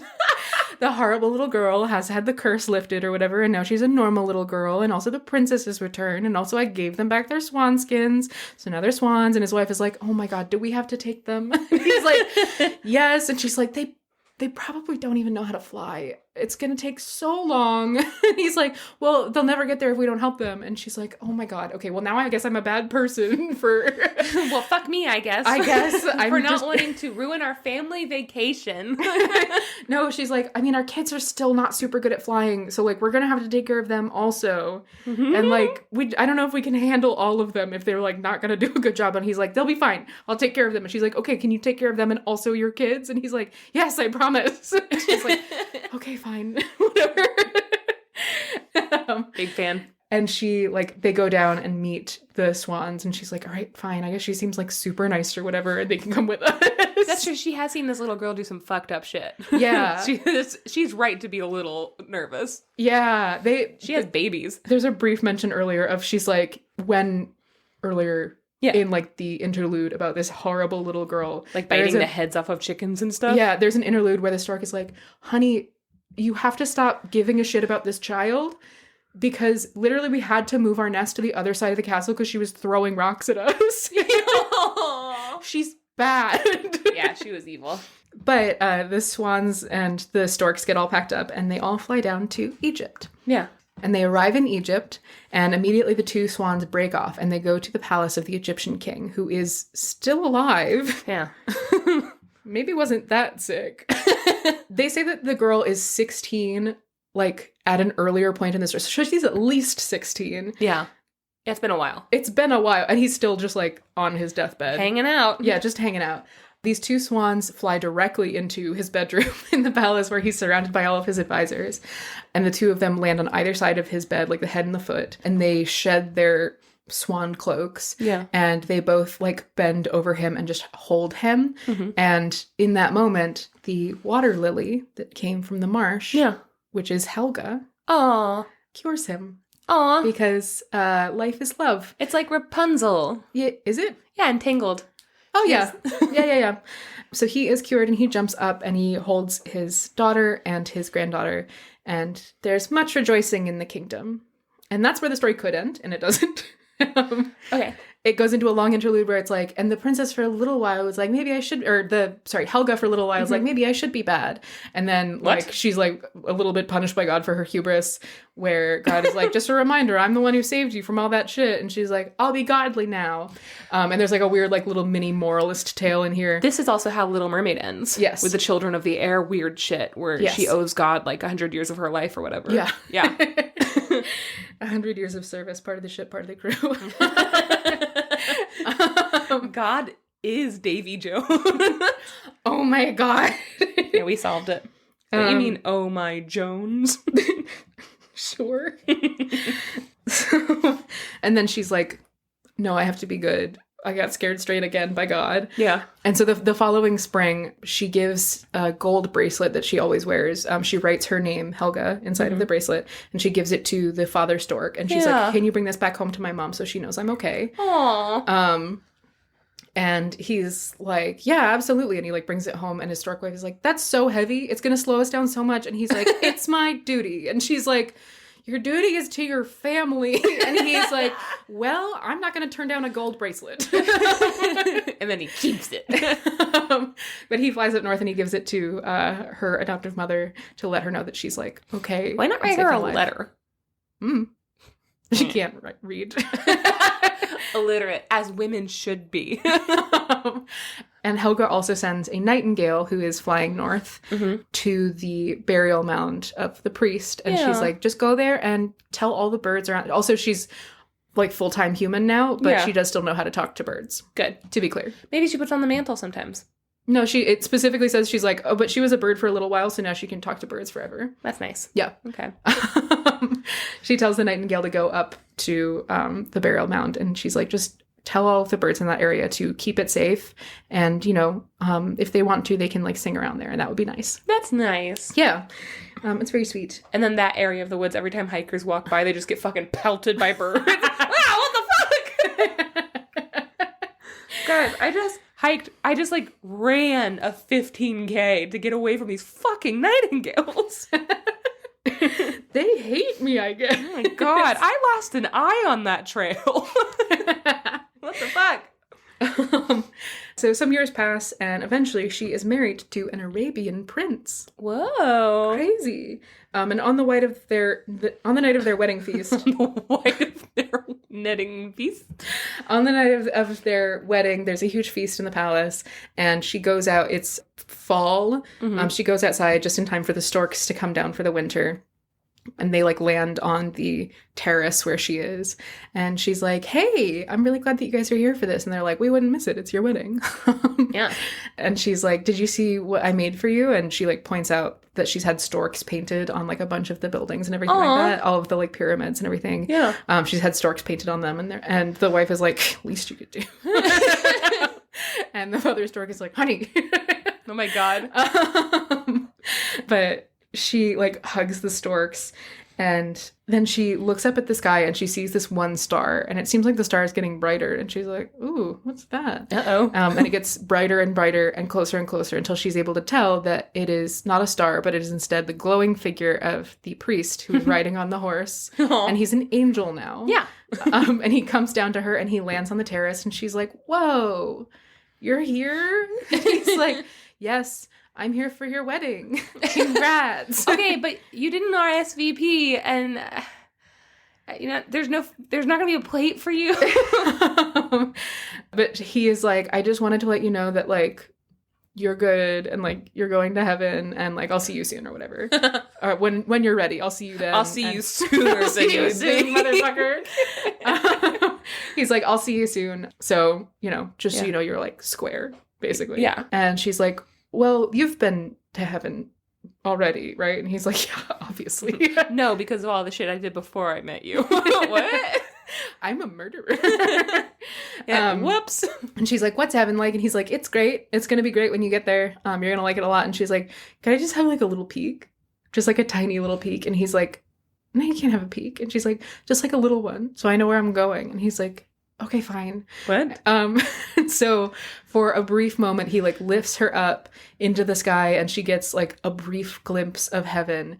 And he's like, all right. And that's one glance and time to go. And she's like, no, just like one more. Oh my God. And this ruins her life because she can't stop thinking about it.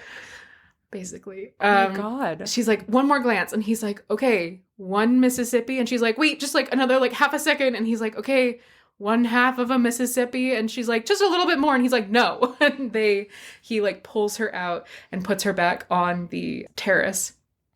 And she looks around and the storks are gone. Mm-hmm. She goes back into the castle and the wedding feast is gone. Oh my God. She sees all of these soldiers laying on the floor on bedrolls and she doesn't recognize any of them. Oh my God. She goes through the palace as quietly as she can. And she goes outside and she sees these two storks up ahead and she's like, hey, auntie, uncle.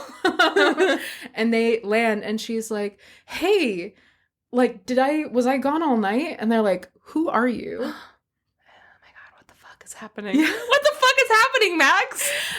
And she's like, you're my stork friend. I'm Helga. And they're like, we don't know any Helga. And she's like, no, I like came here. I painted you all over these buildings. And she looks and all of the paintings are like old and cracked. And there are like new paintings and stuff like that. But the ones that she painted are very much like old and weathered. And she's like, I painted those. And they're like, okay, if you painted those, then there's something wrong because those have been there for generations. Oh. They're like, I can actually tell you the story of how that happened because I feel like maybe you're confused. There was this princess from Denmark, but she's actually an Egyptian princess and she came back down here. And actually my great-great-grandmother told me about this story because she was actually like involved. Oh. And she's like, oh, okay, so it's been like maybe 100 years or whatever. Yeah. And then the first light of the morning sun hits her and she disintegrates into ashes. What the fuck? The end. What? What the fuck? Huh? Yeah. Oh, sorry. What are the details in the story? They're like, oh, and then she came down here, and then on her wedding night, she fucking disappeared, and nobody knows what happened to her. And then she's like, huh? And then she disintegrates. Yeah. What the fuck? The hell was that? There are so many points where that story could have ended. And Hans Christian Andersen was like, okay, but just a little bit more. And then he got to the end. He was like, okay, I have to stop. How do I end this? She disintegrated. The end. The end. Holy shit. Yeah. That was so good. Fantastic. Good job. Thanks. I know that was a super, super long one. It was amazing. Yeah. So obviously like connections to the White Veil, Swan Lake, Swan Princess, all of that. Also connections to Shed Your Heteronormative Frogskins. Yeah. Connections to that one also. Also weird connections to like Norse mythology. They also mention Egyptian mythology a couple of times. Egyptian mythology. I was going to say the 100 Years kind of reminded me of Sleeping Beauty as well, you know. Yeah. Also Finn McCool and Tir na Nog. Yeah. Seeing Heaven. Oisin. Yeah. Yeah, all that. Finn McCool was Oisin's dad. That was... Yeah. I mixed that up. But yeah. You're good. Tir na Nog. Yeah. And also a little bit of a call out to St. Olga of Kiev with the sparrow carrying the hot coals back home. Yeah.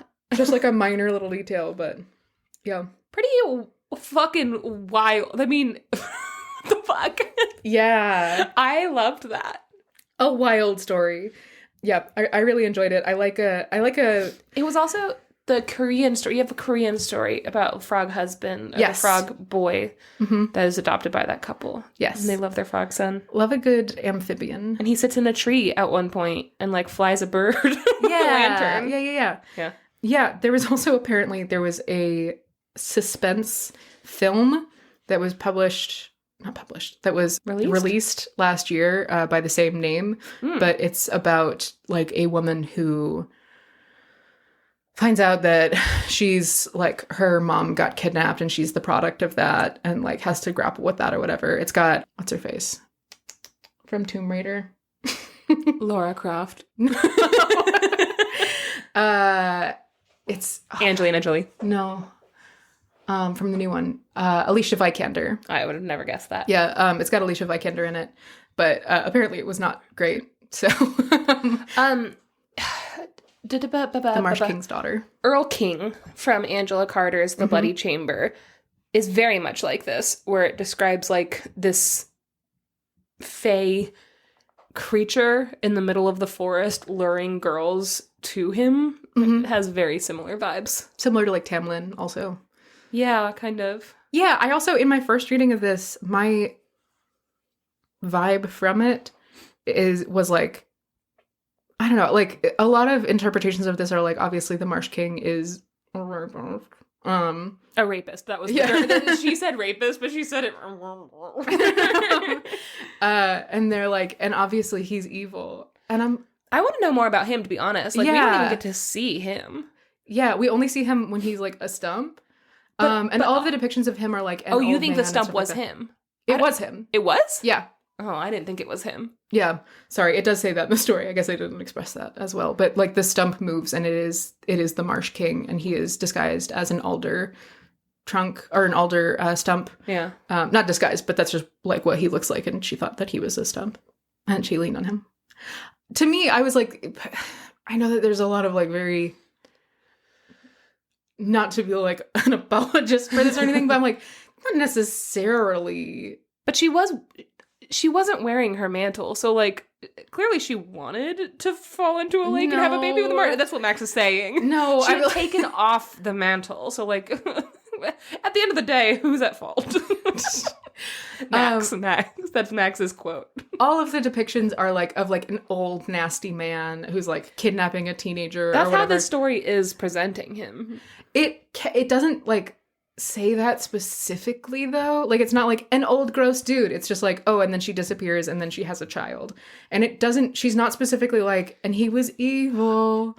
I don't know. It's just weird. I will say with her, another thing that I was thinking when she comes up out of the marsh and she hasn't changed does remind me of all of the bog bodies and how they still have like skin and hair. They're mummified and preserved by the marsh. I hadn't thought about that. So there could also be lore there, like specifically to the marshes where she was found.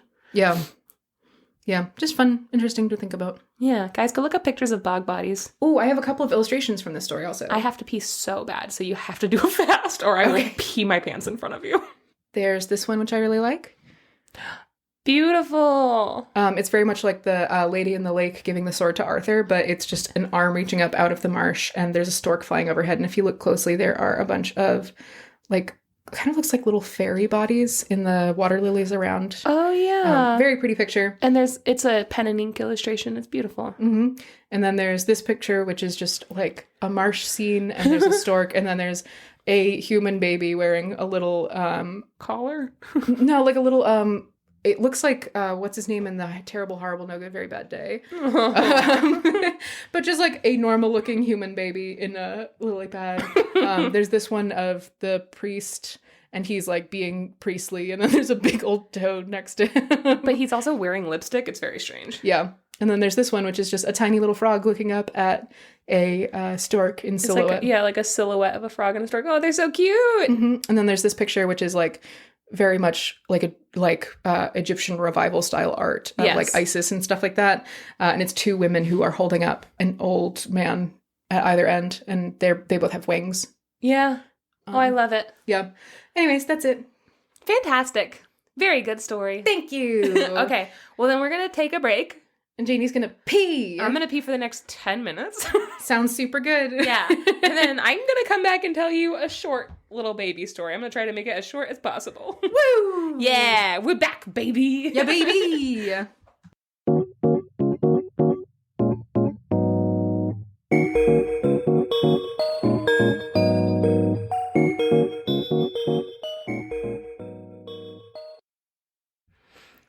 Okay, Max. Okay, Janey. Max. Okay. Today, I am going to bring you a story from Irish Folk and Fairy Tales, which is edited by J.K. Jackson, our good friend who doesn't know he's our good friend. Over at Flame Tree Publishing. J.K. Jackson is the type of author, editor who has like really inserted himself like without any argument. Like just inarguably, when you reference all these stories, you also have to reference J.K. Jackson. And I really appreciate that about him. Mm-hmm. Like we've been referencing J.K. Jackson since the very like beginning. Yeah, the Flame Tree Publishing books have done a really good job of making like a lot of these. God, what is every single time I cannot remember what the word is for when things are outside of their copyright. Royalty free? No, it's like the ones that had a copyright and then it expired. In the public domain. Public domain. That's it.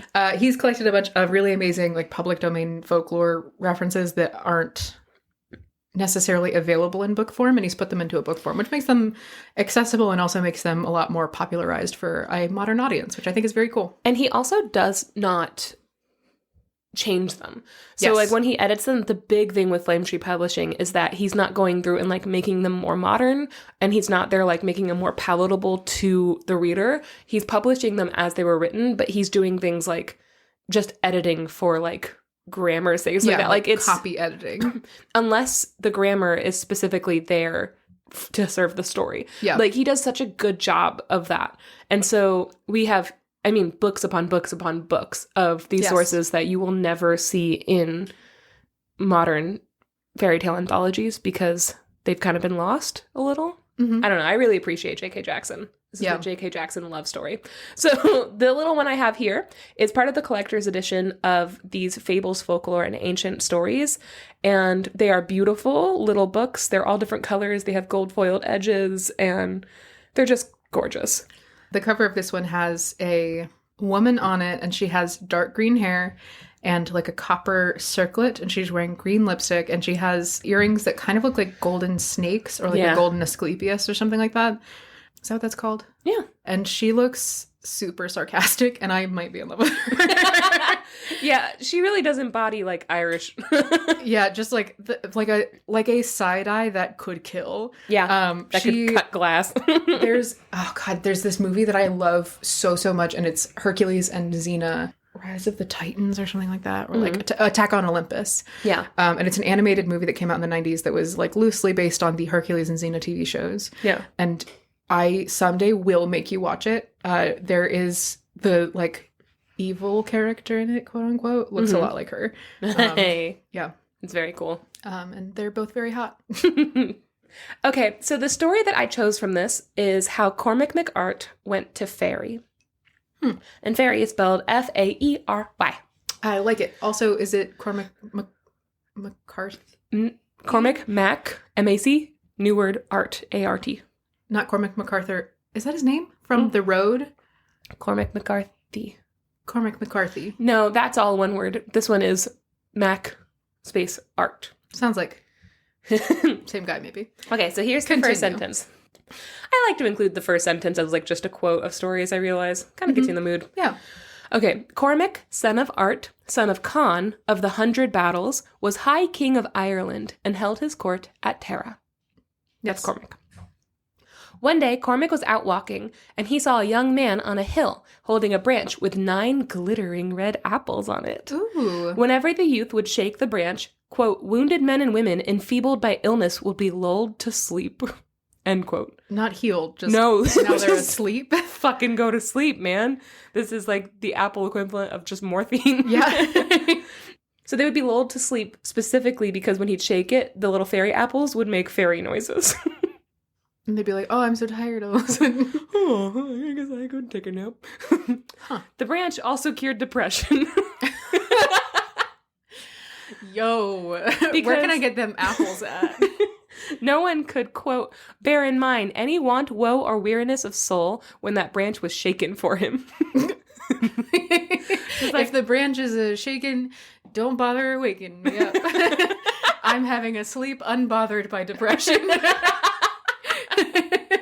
That's a shirt that I would wear. If the branch is the shaken, Don't bother waking me up. Me up before you go. Cormac immediately like walked up and was like, is this branch yours? And the guy was like, yeah. And he said, is it for sale? And if so, how much? I'll give you literally anything. I want that branch. I have so much depression. And the boy was like, would you give me anything I asked? And Cormac said, yeah, anything. Anything in the world that I can give is yours. I want them apples. How do you like them apples? A lot. Give them to me. Priceless amount. So the boy said, okay, I'll take your wife and also your children.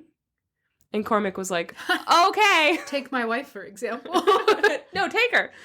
So Cormac promised, and he took the stick home. But he was really sad when he told his wife and children that he had traded them for a bunch of sparkling apples. To a boy. Just to some guy. And they didn't take it too well either, Max. They were like, oh, undo that. What? Don't think you need that stick that much, actually. Dad, that's just apples. I'm your son. And he's like, yeah, but the vibes are bad. I'm actually sad when you're around, and this stick doesn't do that. This stick has never made me sad. It's never made me sad, Connor. And so they were all upset until he shook the apples at them, and then suddenly they were totally cool about it. And they went away. No. And they went away with the fairy boy happily. The apples of gaslighting. 100%. During the procession to meet this youth, so he like grabbed his family who were like, we like this actually now. It's fine. And they're walking with like these dull smiles on their faces. The entire kingdom was like, this is fucked. What the fuck, dude? So they all gathered and they just like screamed and cried in like this long procession leading up to the fairy hill. They're like, don't do this. This is bad, actually. And Cormac was like, shake, shake, shake, shake. And they were like, oh, it's fine, I guess. Actually, I guess we like it now. Hooray. And they all smiled and waved and told him what a good king he was. He's the king now? He's been the king the whole time. Oh, he's the High King. Oh. So he's High King of Ireland. Well, I knew who his dad was. His court is at Tara.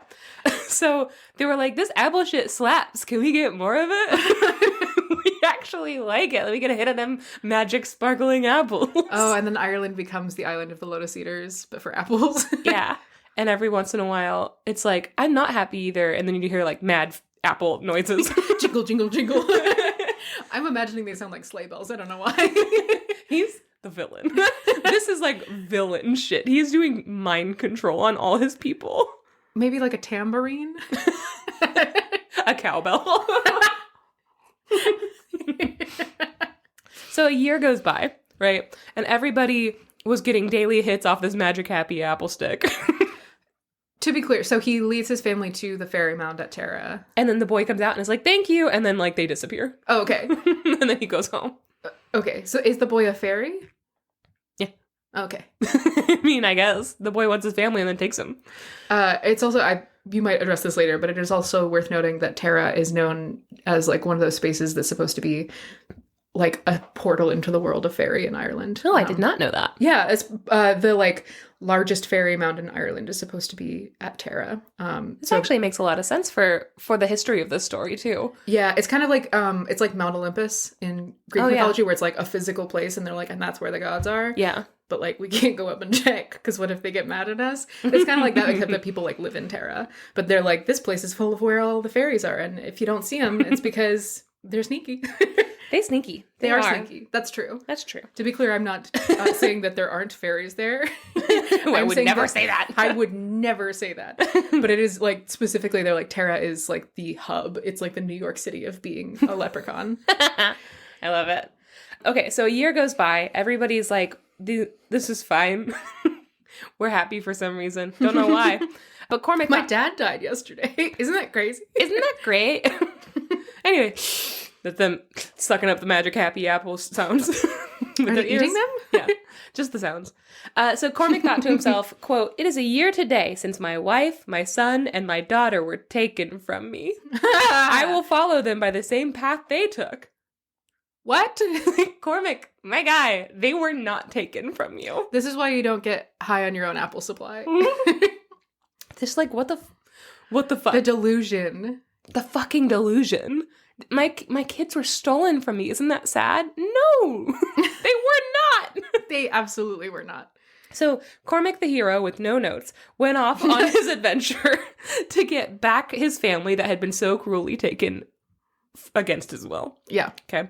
Eventually, he made it to a beautiful plain where he saw a bunch of horsemen thatching a roof with feathers of foreign birds. French birds, Chinese birds, Canadian gooses, French birds. more French birds. It's mostly French birds. And that one Egyptian bird that looks like a toad wearing a feather cape. Oh, no. No. When one side of the roof was all thatched up and feathery, the men would go and get more feathers, and when they would return, all the feathers on the roof were gone. And so, for a while, Cormac just sat there watching them thatch the same side of the roof over and over again with feathers, and he's like, this is so fucking weird. And then he, like, shook his head and moved on, like, really confused. He's like, what lesson did I learn from that? This feels like that, the story of the man who, God... Where was that story from? Was it the story from...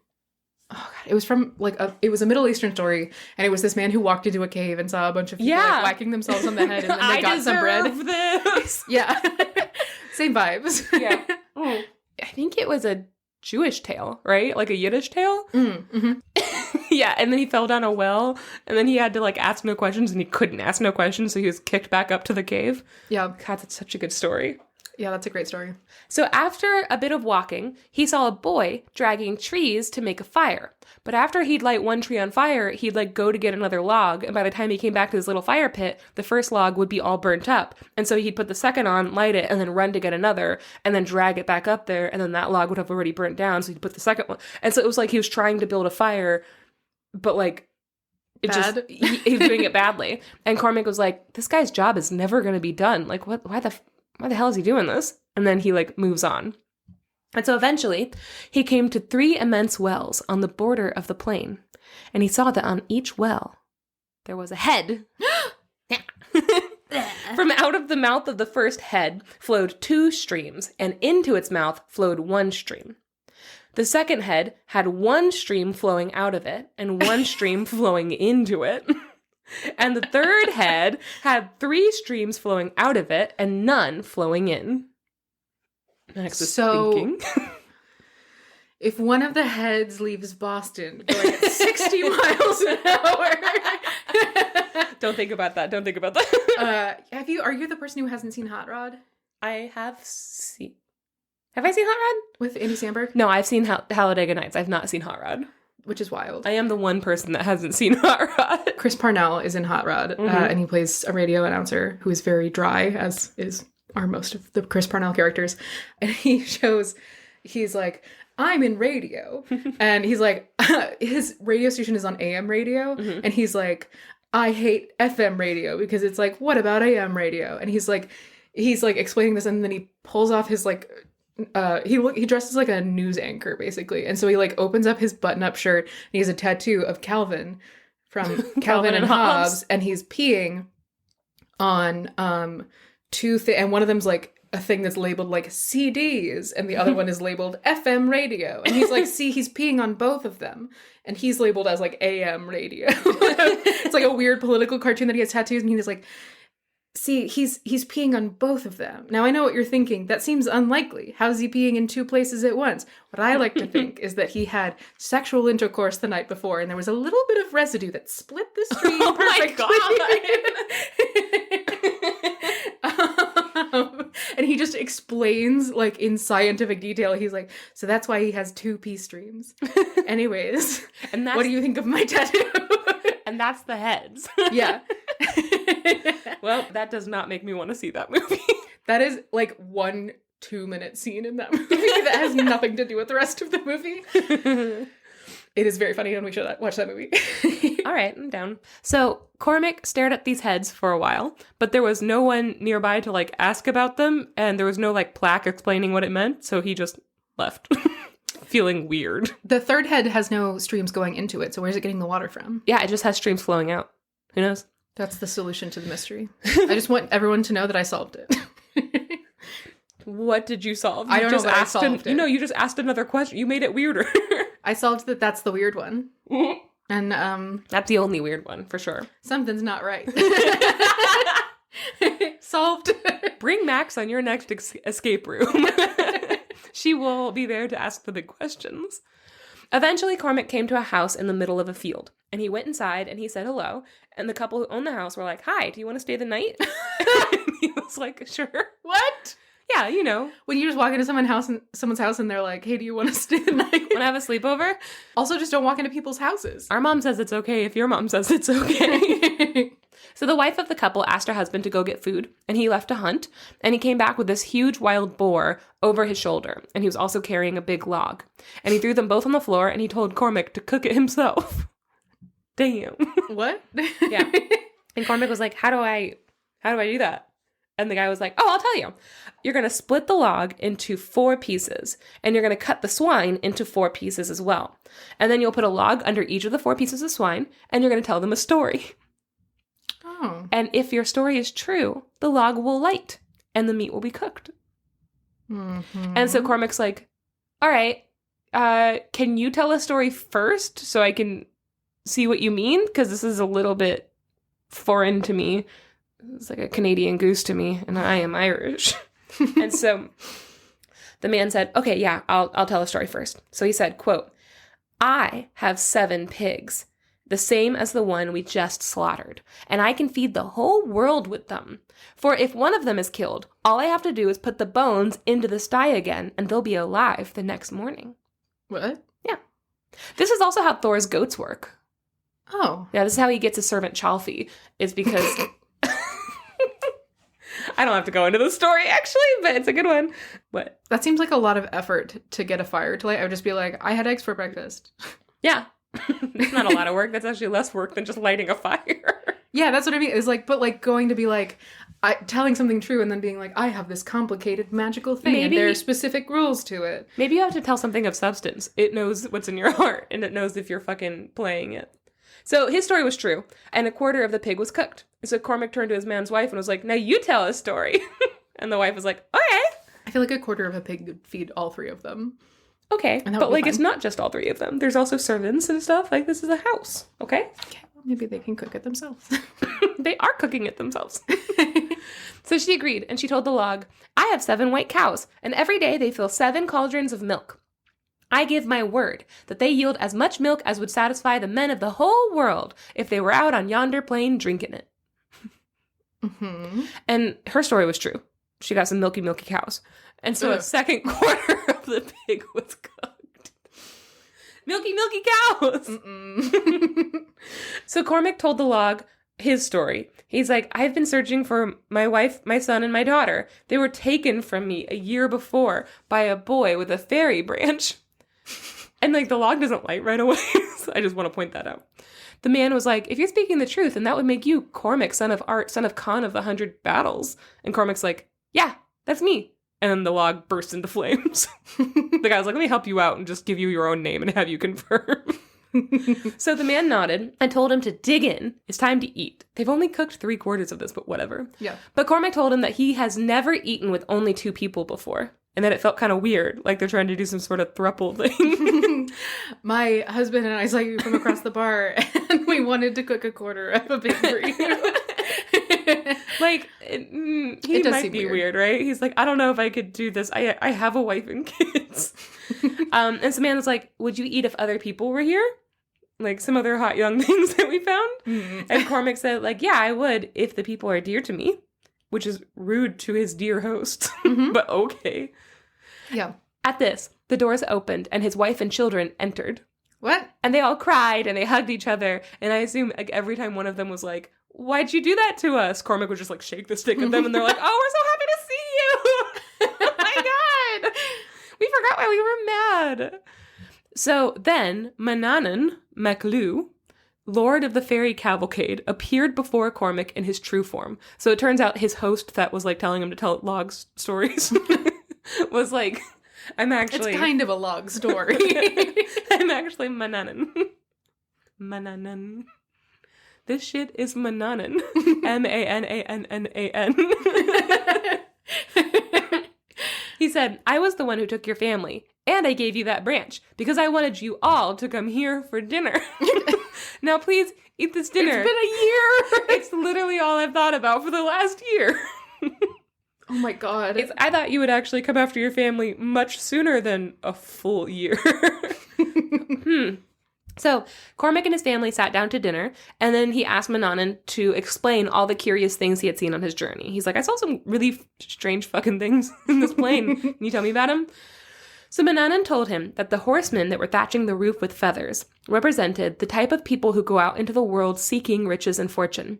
When they return, their homes are bare, and they go out again seeking riches and fortune. But it's not enough for them. They like go home, and then they're like, well, I don't like being home. I need to go. And so like they just are constantly in this endless cycle of like wanting more and not feeling like their homes have anything to offer. So that's those men. The young man dragging the trees to make the fire represented those who labor for others. They always have, right? They always have much trouble making sure other people are satisfied, and they never get the chance to warm themselves by the fire. Workers' rights. Right? That's why I told the story. I was like, actually, this is rad. Workers' rights.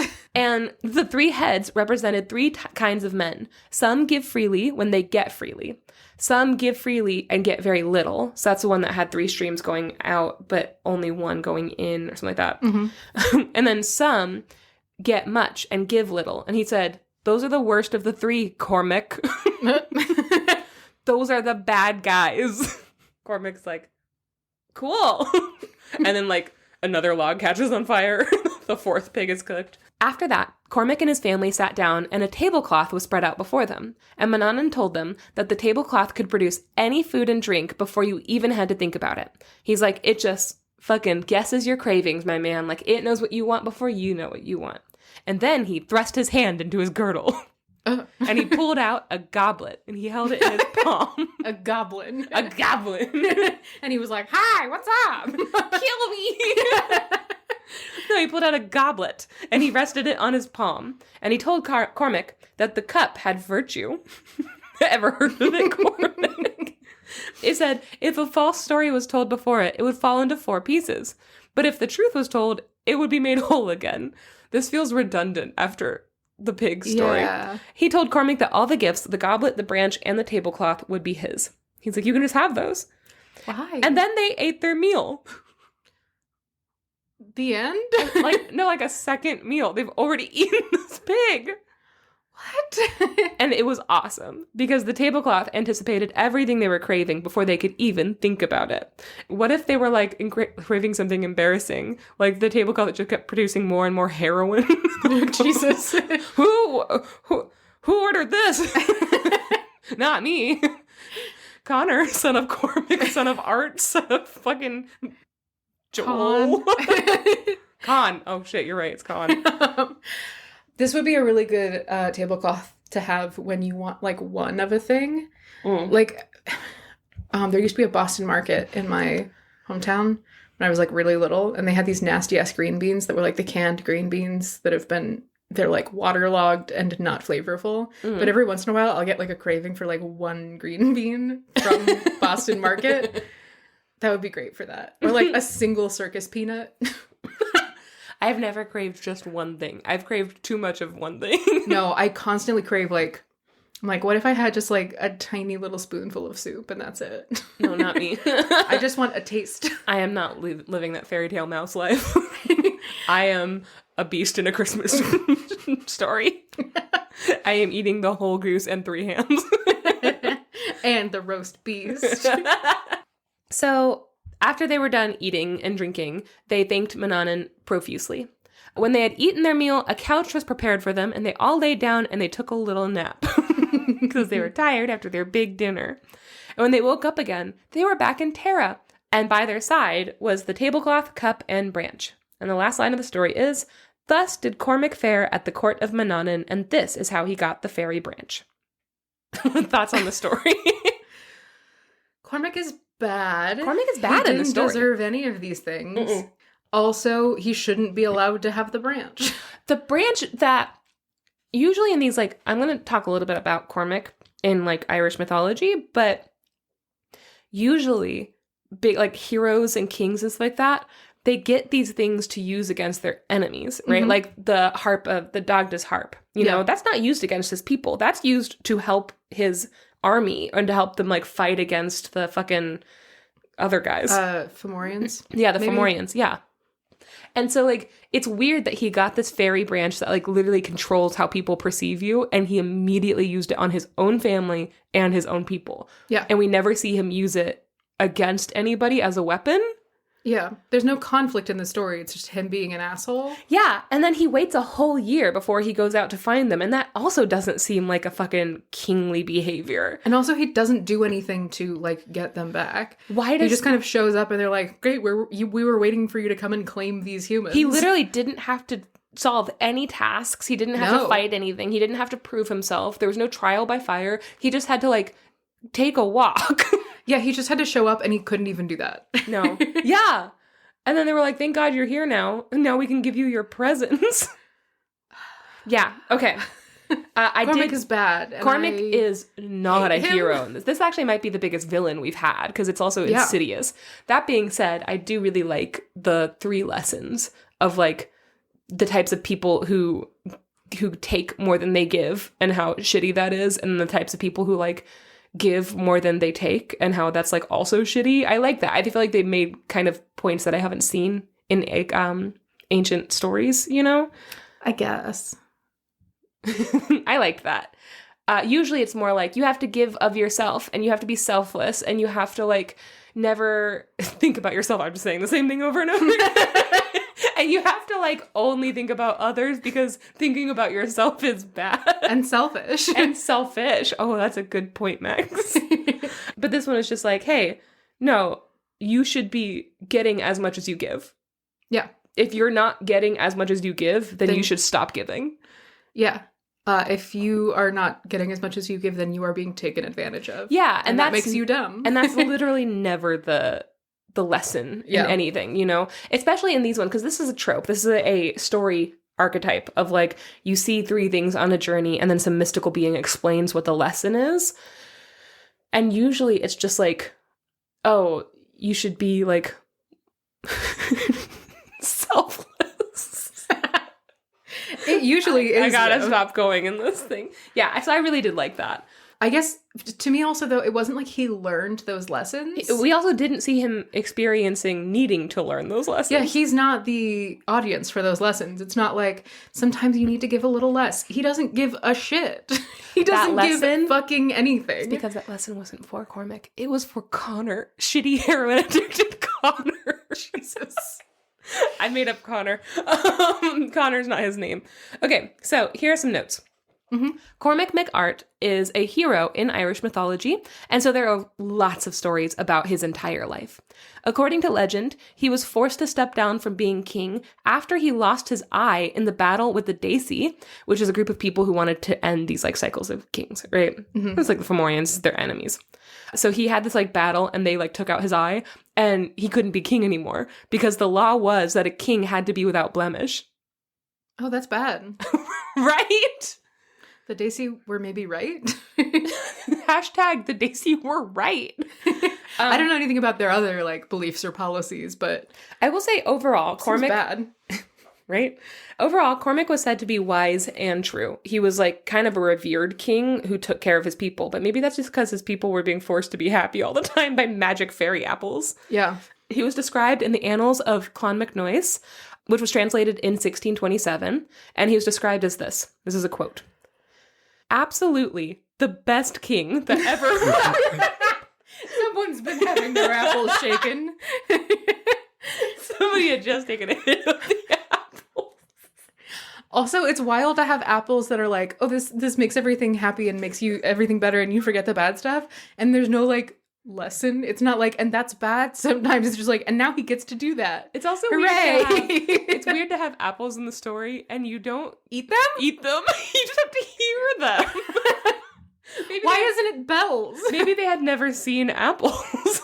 Maybe. Okay, so he was, quote, absolutely the best king. Yes. Actually, though, I mean, apples aren't native to, like, areas like Ireland. They didn't come over until after the conquest of the Americas. Yeah. So this must be, like, a work in translation. I wonder what it was originally. Bells. Really wish they had kept it like that. Bananas. This shit is banana. This shit is manananan. M-A-N-A-N-N. Mananan phone. Do. That's the title of the episode. Oh my god. Okay, hold on. This shit is mananan. Okay, I have to get through this one quote. He's absolutely the best king that ever reigned in Ireland before himself. Wise learned, valiant and mild, not given causelessly to be bloody, as many of his ancestors were. He reigned majestically and magnificently. Again, though, I feel like that's because he was using mood control powers. Yeah, that sounds like the influence of the apples. Yeah, he's getting everybody super fucking high on apples. Give me the sweet, sweet apples. He lived at the same time as Finn McCool. Oh. So speaking of Finn, that's the same time period. And most of the stories of the Fenian cycle are set during this reign as well. Cormac's father, here's the legend of like his birth to his death. Mm-hmm. Which, talk about fucking random disjointed things. Cormac's father was High King Art McQuinn. Legend has it that he was traveling and stayed the night at this druid's house, and the druid's name was Ulk Aka. As was customary, Ulk wanted to be extra hospitable, and so he gave Art his daughter Acton to sleep with him for the night. Take my daughter! Was it real or was she just acting? Well, she was just acting. So that night was when Cormac was conceived, okay? Was when she was like a party gift. That night, while she was laying next to Art, Acton had a nightmare that her head was cut off, and from her neck stump grew a huge tree, and its branches spread out all across Ireland until the sea rose up and like overwhelmed it and killed the tree. And from the first roots, another tree sprouted up from her neck again, but the wind blew it down. And Acton woke up with like a start and was like, I had a fucked up dream! Like shook him awake and told Art all about it. Yeah, it's a fucked up, weird dream. The sensation of roots growing in your neck is really unpleasant. Really hate it when people use the word roots anywhere around the body. Yeah, that's bad. That's bad for me. Okay, now we're both just getting the full body icks. So he explained to her the meaning of the dream, because I guess he was a dream interpreter. Wow. He said that at the head of every woman is her husband. Oh, Jesus Christ. What, you disagree? Jesus fucking Christ. So the dream was telling her that she would lose her husband, which I guess was him, in battle the next day. The tree... And he's like, so now you know. Wait a minute. So now you know, we're married. Or, isn't that cool? Do you have a husband? Tell me that you're married. Please, God. The first tree that grew out of her neck stump was their son, who would be king over all of Ireland. The sea that overwhelmed that tree was a fishbone that he would die choking on. The second tree was his son, Cairbre. Cairbre life chair. Oh. Care Bear life chair. Care Bear life alert. Cairbre would be king after their son. And the wind that blew that tree down would be a battle against the Fianna, where he would be killed. And the next day, Art was killed in battle by his nephew, who became the new High King for a while. Mm-hmm. Okay. And she was like, oh, fuck. Well, I guess I predicted the future. Go me. After Cormac was born, he was carried off in infancy by a she-wolf and was raised with her cubs for a while in a cave. Sure. What? You seem surprised. Happens to everybody. Eventually, a hunter found him and brought him back to his real mother, not the she-wolf. I'm assuming he killed the she-wolf. Probably. Oh, God. I know. Men suck. That was Shakira. Oh my God. And that she-wolf Hawoo. was Shakira Hawoo. Acton took him to be raised by a prince named Faery Casson. I didn't look up that name. Also, when I did try to look up that name, nothing comes up. That was his foster father. They were attacked by wolves on the way. But vengeance. Wild horses protected them. Okay. Nay. To be honest, the mythology behind all these Irish kings would literally take years to go through because it is dense and very specifically recorded. So, like, every moment of Cormac's life is, like, planned out. Like, we we know everything about him. It was really fleshed out, and it's fascinating and random and very fun, but it would take years to get through. So that's kind of like the rough outline of Cormac and his beginning. After ruling for 40 years, Cormac choked to death on a salmon bone. Sure. After all of that. Some versions blame this on a curse laid by a druid because Cormac had converted to Christianity. Womp womp, the end.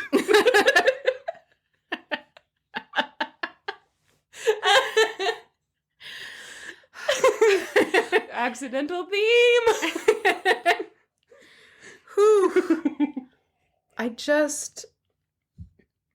Can you imagine that dude sucks. He sucks so bad. And also, how embarrassing that after being like a famous mythological like Irish king during the times of giants and stuff, you choke on a fucking salmon bone. Yeah. And die. Anyway, weird fucking story. Also, an embarrassing entire life. I mean, I guess not like the early life. Yeah, but they like, didn't think he was embarrassing. They thought he was rad. I think it's embarrassing that he sold his wife and kids for a stick. And then went around being like, oh, they were taken from me. Do you think everyone was like whispering? Like, we're all trying to figure out who did this. Where'd you get those apples? Shake, shake, shake, shake, shake. Angry fairy apple noises. At the Apple store. A genius gave it to me. Don't come at me, Marge. Oh, that dude sucks. Yeah, he does suck. I would like it if, and I don't control this for myself, but I would really like it if one day I got hyper obsessed with Irish mythology and then went down a 2-year rabbit hole into learning everything about that. I already did my Greek mythology thing. I'm ready to move on to Irish mythology, but I just don't have it in me to go through a whole mythology right now. Yeah. But I'm really looking forward to the day that my brain's like, this is all we're focusing on is going to become our whole personality. Clear the next 2 years of your life, you bitch. You dumbass. You are quitting your job and moving to Ireland. That's what I want. And if you're thinking that sounds dramatic, it's not. That's what I do. Kind of. Mm-hmm. Can't wait for that to happen. One day. I'm really excited for Yeah, you. it's going to be good. Okay. Well, that was a long-ass episode. That was a shorty little baby story from me. So I did my part. Mix. I don't know what to tell you. Yeah, no, don't tell me anything. That was the best story I've ever heard. And in also, my we have to end this episode right now. It's Bye. too long already. Bye. That was the best episode I've ever... That was the best story I've ever heard. So, worth it. I loved it. That was a super good time. This was a super good time. We had a great time. We will be taking another 2 weeks off for Christmas and New Year's so that we can go see our family. Mm-hmm. And our family. Our one family. It is merged into 2. We have 2 things we want to do, but I do think we have to pick one. Either go to New York to see the Dracula musical starring Ronzi from Letterkenny. Yeah. Which would be so good. Or stay exactly where my family is and go to DC to see Ross perform live with his Shakespeare group. Ross Bryant. Counterpoint. We're not doing both. Why not? We're not doing both. We Why have to pick not? one. We have to pick one. Why? I feel like Ross's Shakespeare show isn't going to be expensive. And you're already going to be in New York, DC, so I'll just come up and meet you. We'll go to the show, and then the next day we'll go to New York. And we'll go see that show, and then we'll come back. Guys, what do you think we should do? They're all going to say both. And also, it's going to be too late by the time they get back to us. I know these fucking gluttons. They're going to say both. And they're right. And they might be right. All right. Well, we'll let you know what we decide. Cool. Well, thank you guys for listening. Yeah, unless you didn't, in which case, fuck you. Yeah, go fuck yourself. Why didn't you listen? Why'd you skip to the end to hear this part? Weird move, my guy. I will say, one of the cutest things in the whole world, the Spotify Wrapped lists came out. Oh. Everybody on our Discord was posting their screenshots of like how they are in their top like 0.5%. Oh my god, you guys. Oh my god, people who are like, you listened to 51,000 hours of the story, which we didn't record 51,000 hours. That means you've listened multiple times to every episode. Like, holy shit. Which is wild, and thank you so much. But like, and that was a super weird and surreal thing for me, like doing that math. But you didn't see fucking wild. It was very cool. But you aren't constantly checking our Instagram, which I didn't realize this. Instagram didn't give me the normal like heads up that we have messages waiting for us. And so I actually missed it but people had been posting on their stories their screenshots of sort of the story and how there are stuff. So I actually missed all of those posts, but I just saw like a blank spot where it was like, they mentioned you in their stories. And then I saw somebody had messaged me the same day, and I realized it was like a bunch of people who had posted their stories of how they were in our top listenership. Oh, guys. And that made me really emotional. That was so nice. Always tag us in that. That makes us feel really good. Also, join the Discord. Join the Discord so we can hang out with you, please. Please. Please. Yeah, guys, this was a fucking, I mean, I don't think this is our end of the year episode, but this was a fucking great year for Sort of the Story. This was a good year to be swords. Sots. Swords. And next year is going to be the year of Sort of the Story booty short merch. Oh, Sword of the Shorties. Shorts of the Story. Shorts of the Shorties. You can all be shorties. Shorts of the Story. Sharks and the shorties. Anyway, next year we hope you shorten your shorties. Okay, yeah. Join our fucking Discord for $3. Get book club episodes. Join our Patreon at $7 and get bonus episodes. And then follow us on all of our social media and get pictures sporadically, because I keep forgetting to do that. And our TikTok and everything. And email us at sortofthestory@gmail.com. All that info is in our show notes. And also on our website, www.shortofthestory.com. Shorten your shorties. Shortenyourshorties.com. Don't go to shortenyourshorties.com. Shortenyoursharks.com. Sharks.com. What do you think sharks.com is? Do you think it's what you think it is? Or do you think it's something weird? Max is looking it up. This episode is 2.5 hours long. We are taking the time to Google. Sharks.com. This domain is registered, but may still be available. Guys, sharks.com is available. How the fuck is that I want that domain. Oh, it's owned by GoDaddy. How much would it be? Can you find a way to buy it? I'm trying to find out. What price? I'll pay anything. Sharks.com. You want my Max and my horrible animals? Take them. It's just... Oh. Sharks.com is taken. We might still be able to get it for you. Broker service fee $69.99 plus commission. That's almost a fucking sign. All I want for Christmas is to own sharks.com. Sharks.co is $25,000 plus $39.99 per year. Jesus fucking Christ. Sharks.net is $10,000 plus $22.99 per year. But sharks.com is only $69. How is that possible? Sharkscity.com is $11.99 for the first year. Sharksnow.org is $9.99 for the first year. I love that it's an organization. Sharksonline.net, because they're a network, is $14.99 for the first year. Okay, guys. Sharkshub.org, which reads like Shark Shub. $9.99 a year. Sharkssolutions.org. Sharkstop.com, which could also be Sharkstop.com. Shark. Stop. Sharkstube.com. What's a shark tube? Shark's Breath. Okay, if we somehow get ownership of the domain shark.com, that will be the new website. That's where we will sell our merch on sharks.com. If it's only $69, I might want it. That's where we'll put all of our booty shorts. I think it's $69.99 to pay them to ask someone to give you the website, plus a brokerage fee, plus the cost of the website. How much is that? Unclear. Probably $100,000. Probably. I just have to pay off my student loans first, and then I can take out another loan. We could take out a massive loan to purchase sharks.com. All right, well, we will keep you updated on the status of that. There might be a GoFundMe out there for help us buy sharks.com and sell then our- post nothing about sharks. To sell our terrible booty shorts that are not shark related. Not shark related. No, that's important for the brand.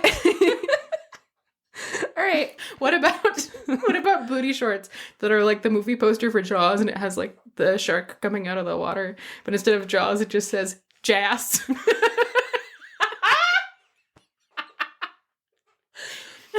And underneath it, in parentheses, it says bum bum. Bum bum. Oh my god! Janey! Oh, we are. I want them! We are slowly talking ourselves into some weird shit. Sharks.com, we're coming! Oh. Whew. Do you think there'll be a sharks.com on the Discord? I hope so. Oh, there'll definitely be a jazz. Jazz. Okay. Oh, hey, I bought... That's my jeans ass. That's my jeans. What are you doing? I'm Is the episode I over? know. It's not. I bought a book. I bought a What? zoo. One of our Discord members, Pumpkin Maiden, wrote a book. And her book is about the Christmas spider. And it's adorable. And she's also making me a little beaded spider. And I bought it, and I'm really excited to get it. And when I do, I'm going to be doing a little review of the Christmas spider book. Because I'm very proud of our beautiful, perfect listeners who are actually fucking writing and self-publishing and selling their cool shit.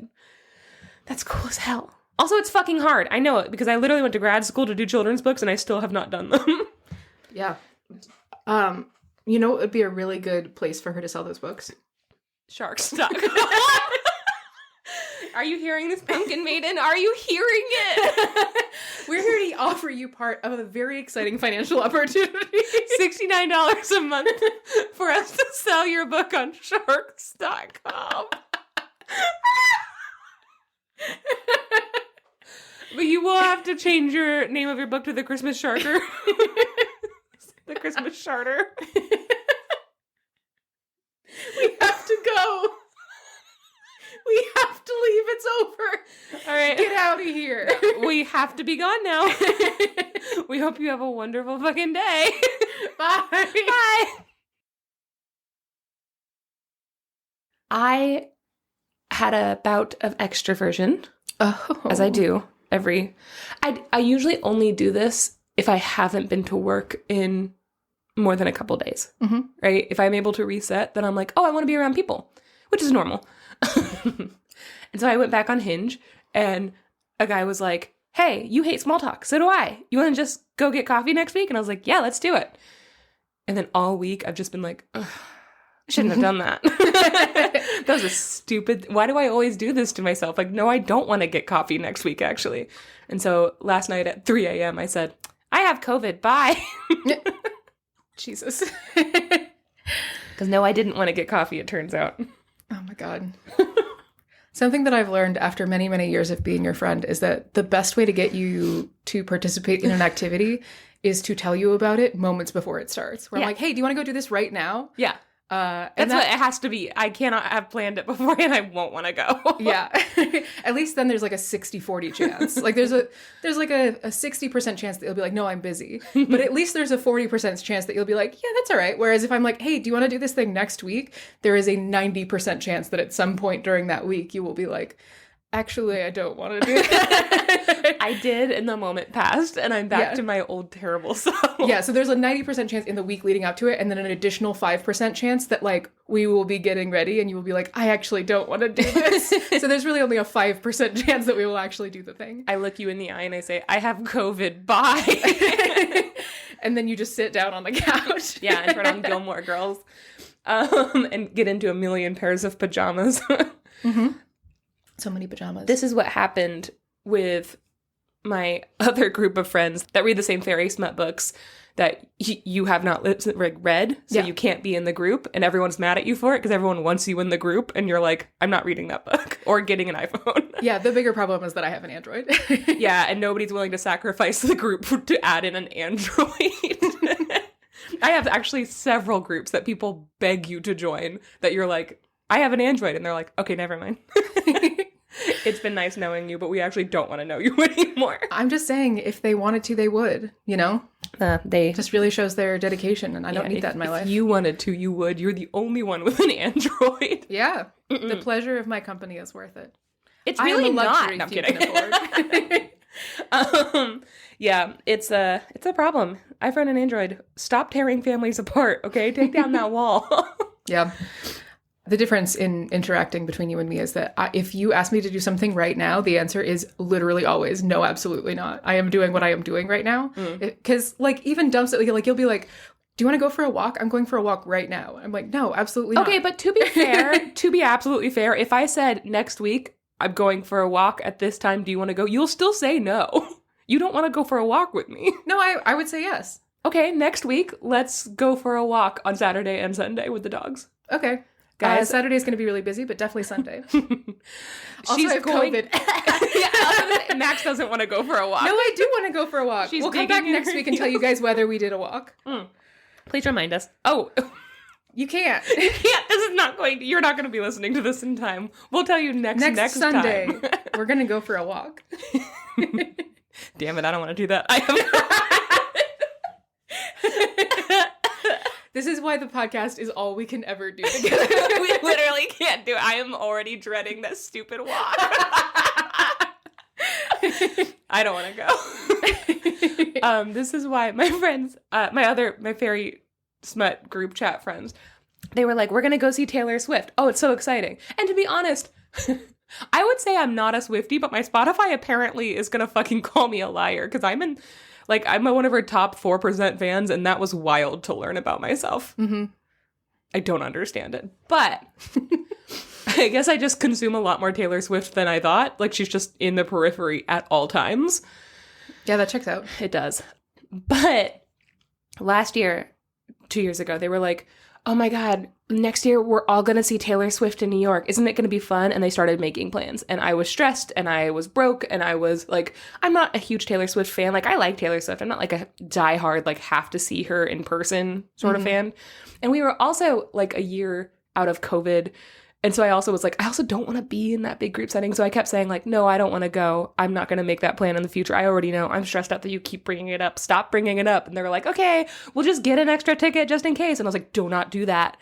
Oh my God, don't pay for an extra ticket because you will expect me to go. And now I officially don't want to go. And then I had stress dreams about it. I was like texting them like, listen, you think I'm joking? I'm not joking. Do not do that to me. Do not do that to me. Don't get an extra ticket. I don't want it. I will feel obligated to go and like pay you back. And they're like, well, you don't have to pay us back. And I was like, yes, I do. No, I'm telling you that I do. Don't fucking do that to me. And then like, that became a big thing where they were like, oh, Janey just can't afford it. And I was like, that's not the issue.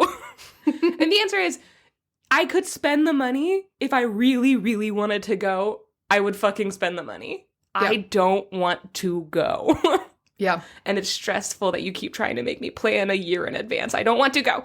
So then on my birthday, our friend Lauren showed up and she was like, I got you a birthday present and it's totally refundable and there is no pressure and you can go or not go and it will not bother me, but here you go. And it was train tickets to go with her to New York, not to the concert, but just to go to New York. And she's like, girls trip, and then maybe you can like help us get ready. And I was like, that's perfect.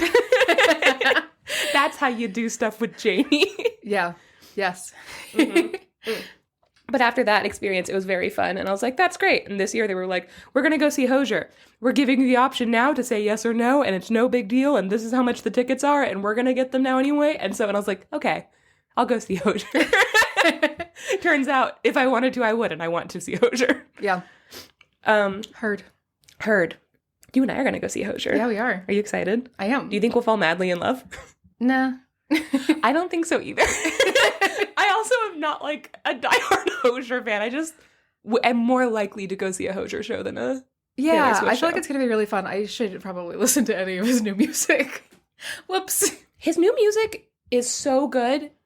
It is not like as accessible, I would say, as his last two albums. You know, where you can like sing along to them. Like Shrike, you can hear that and you get the lyrics and you get the images and you're like, this is great. His new album is like mostly vibes. And so, which is great. You can put that on in the background and you can feel the vibes, but there are only a couple songs that you're like, oh fuck, like, yeah, I'm feeling this right now. The rest of the music to me, honestly, I could take it or leave it. We might have to cut that. Uh-oh. The hose.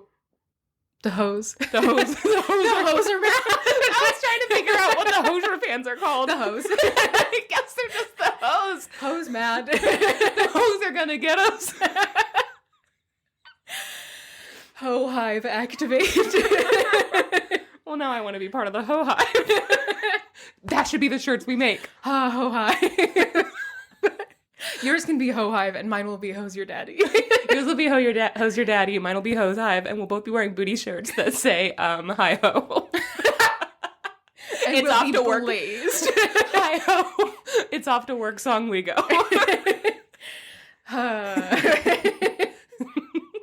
This is worth it. This is good. This is good. Oh shit, that's a 10-minute test. I'm gonna go ahead and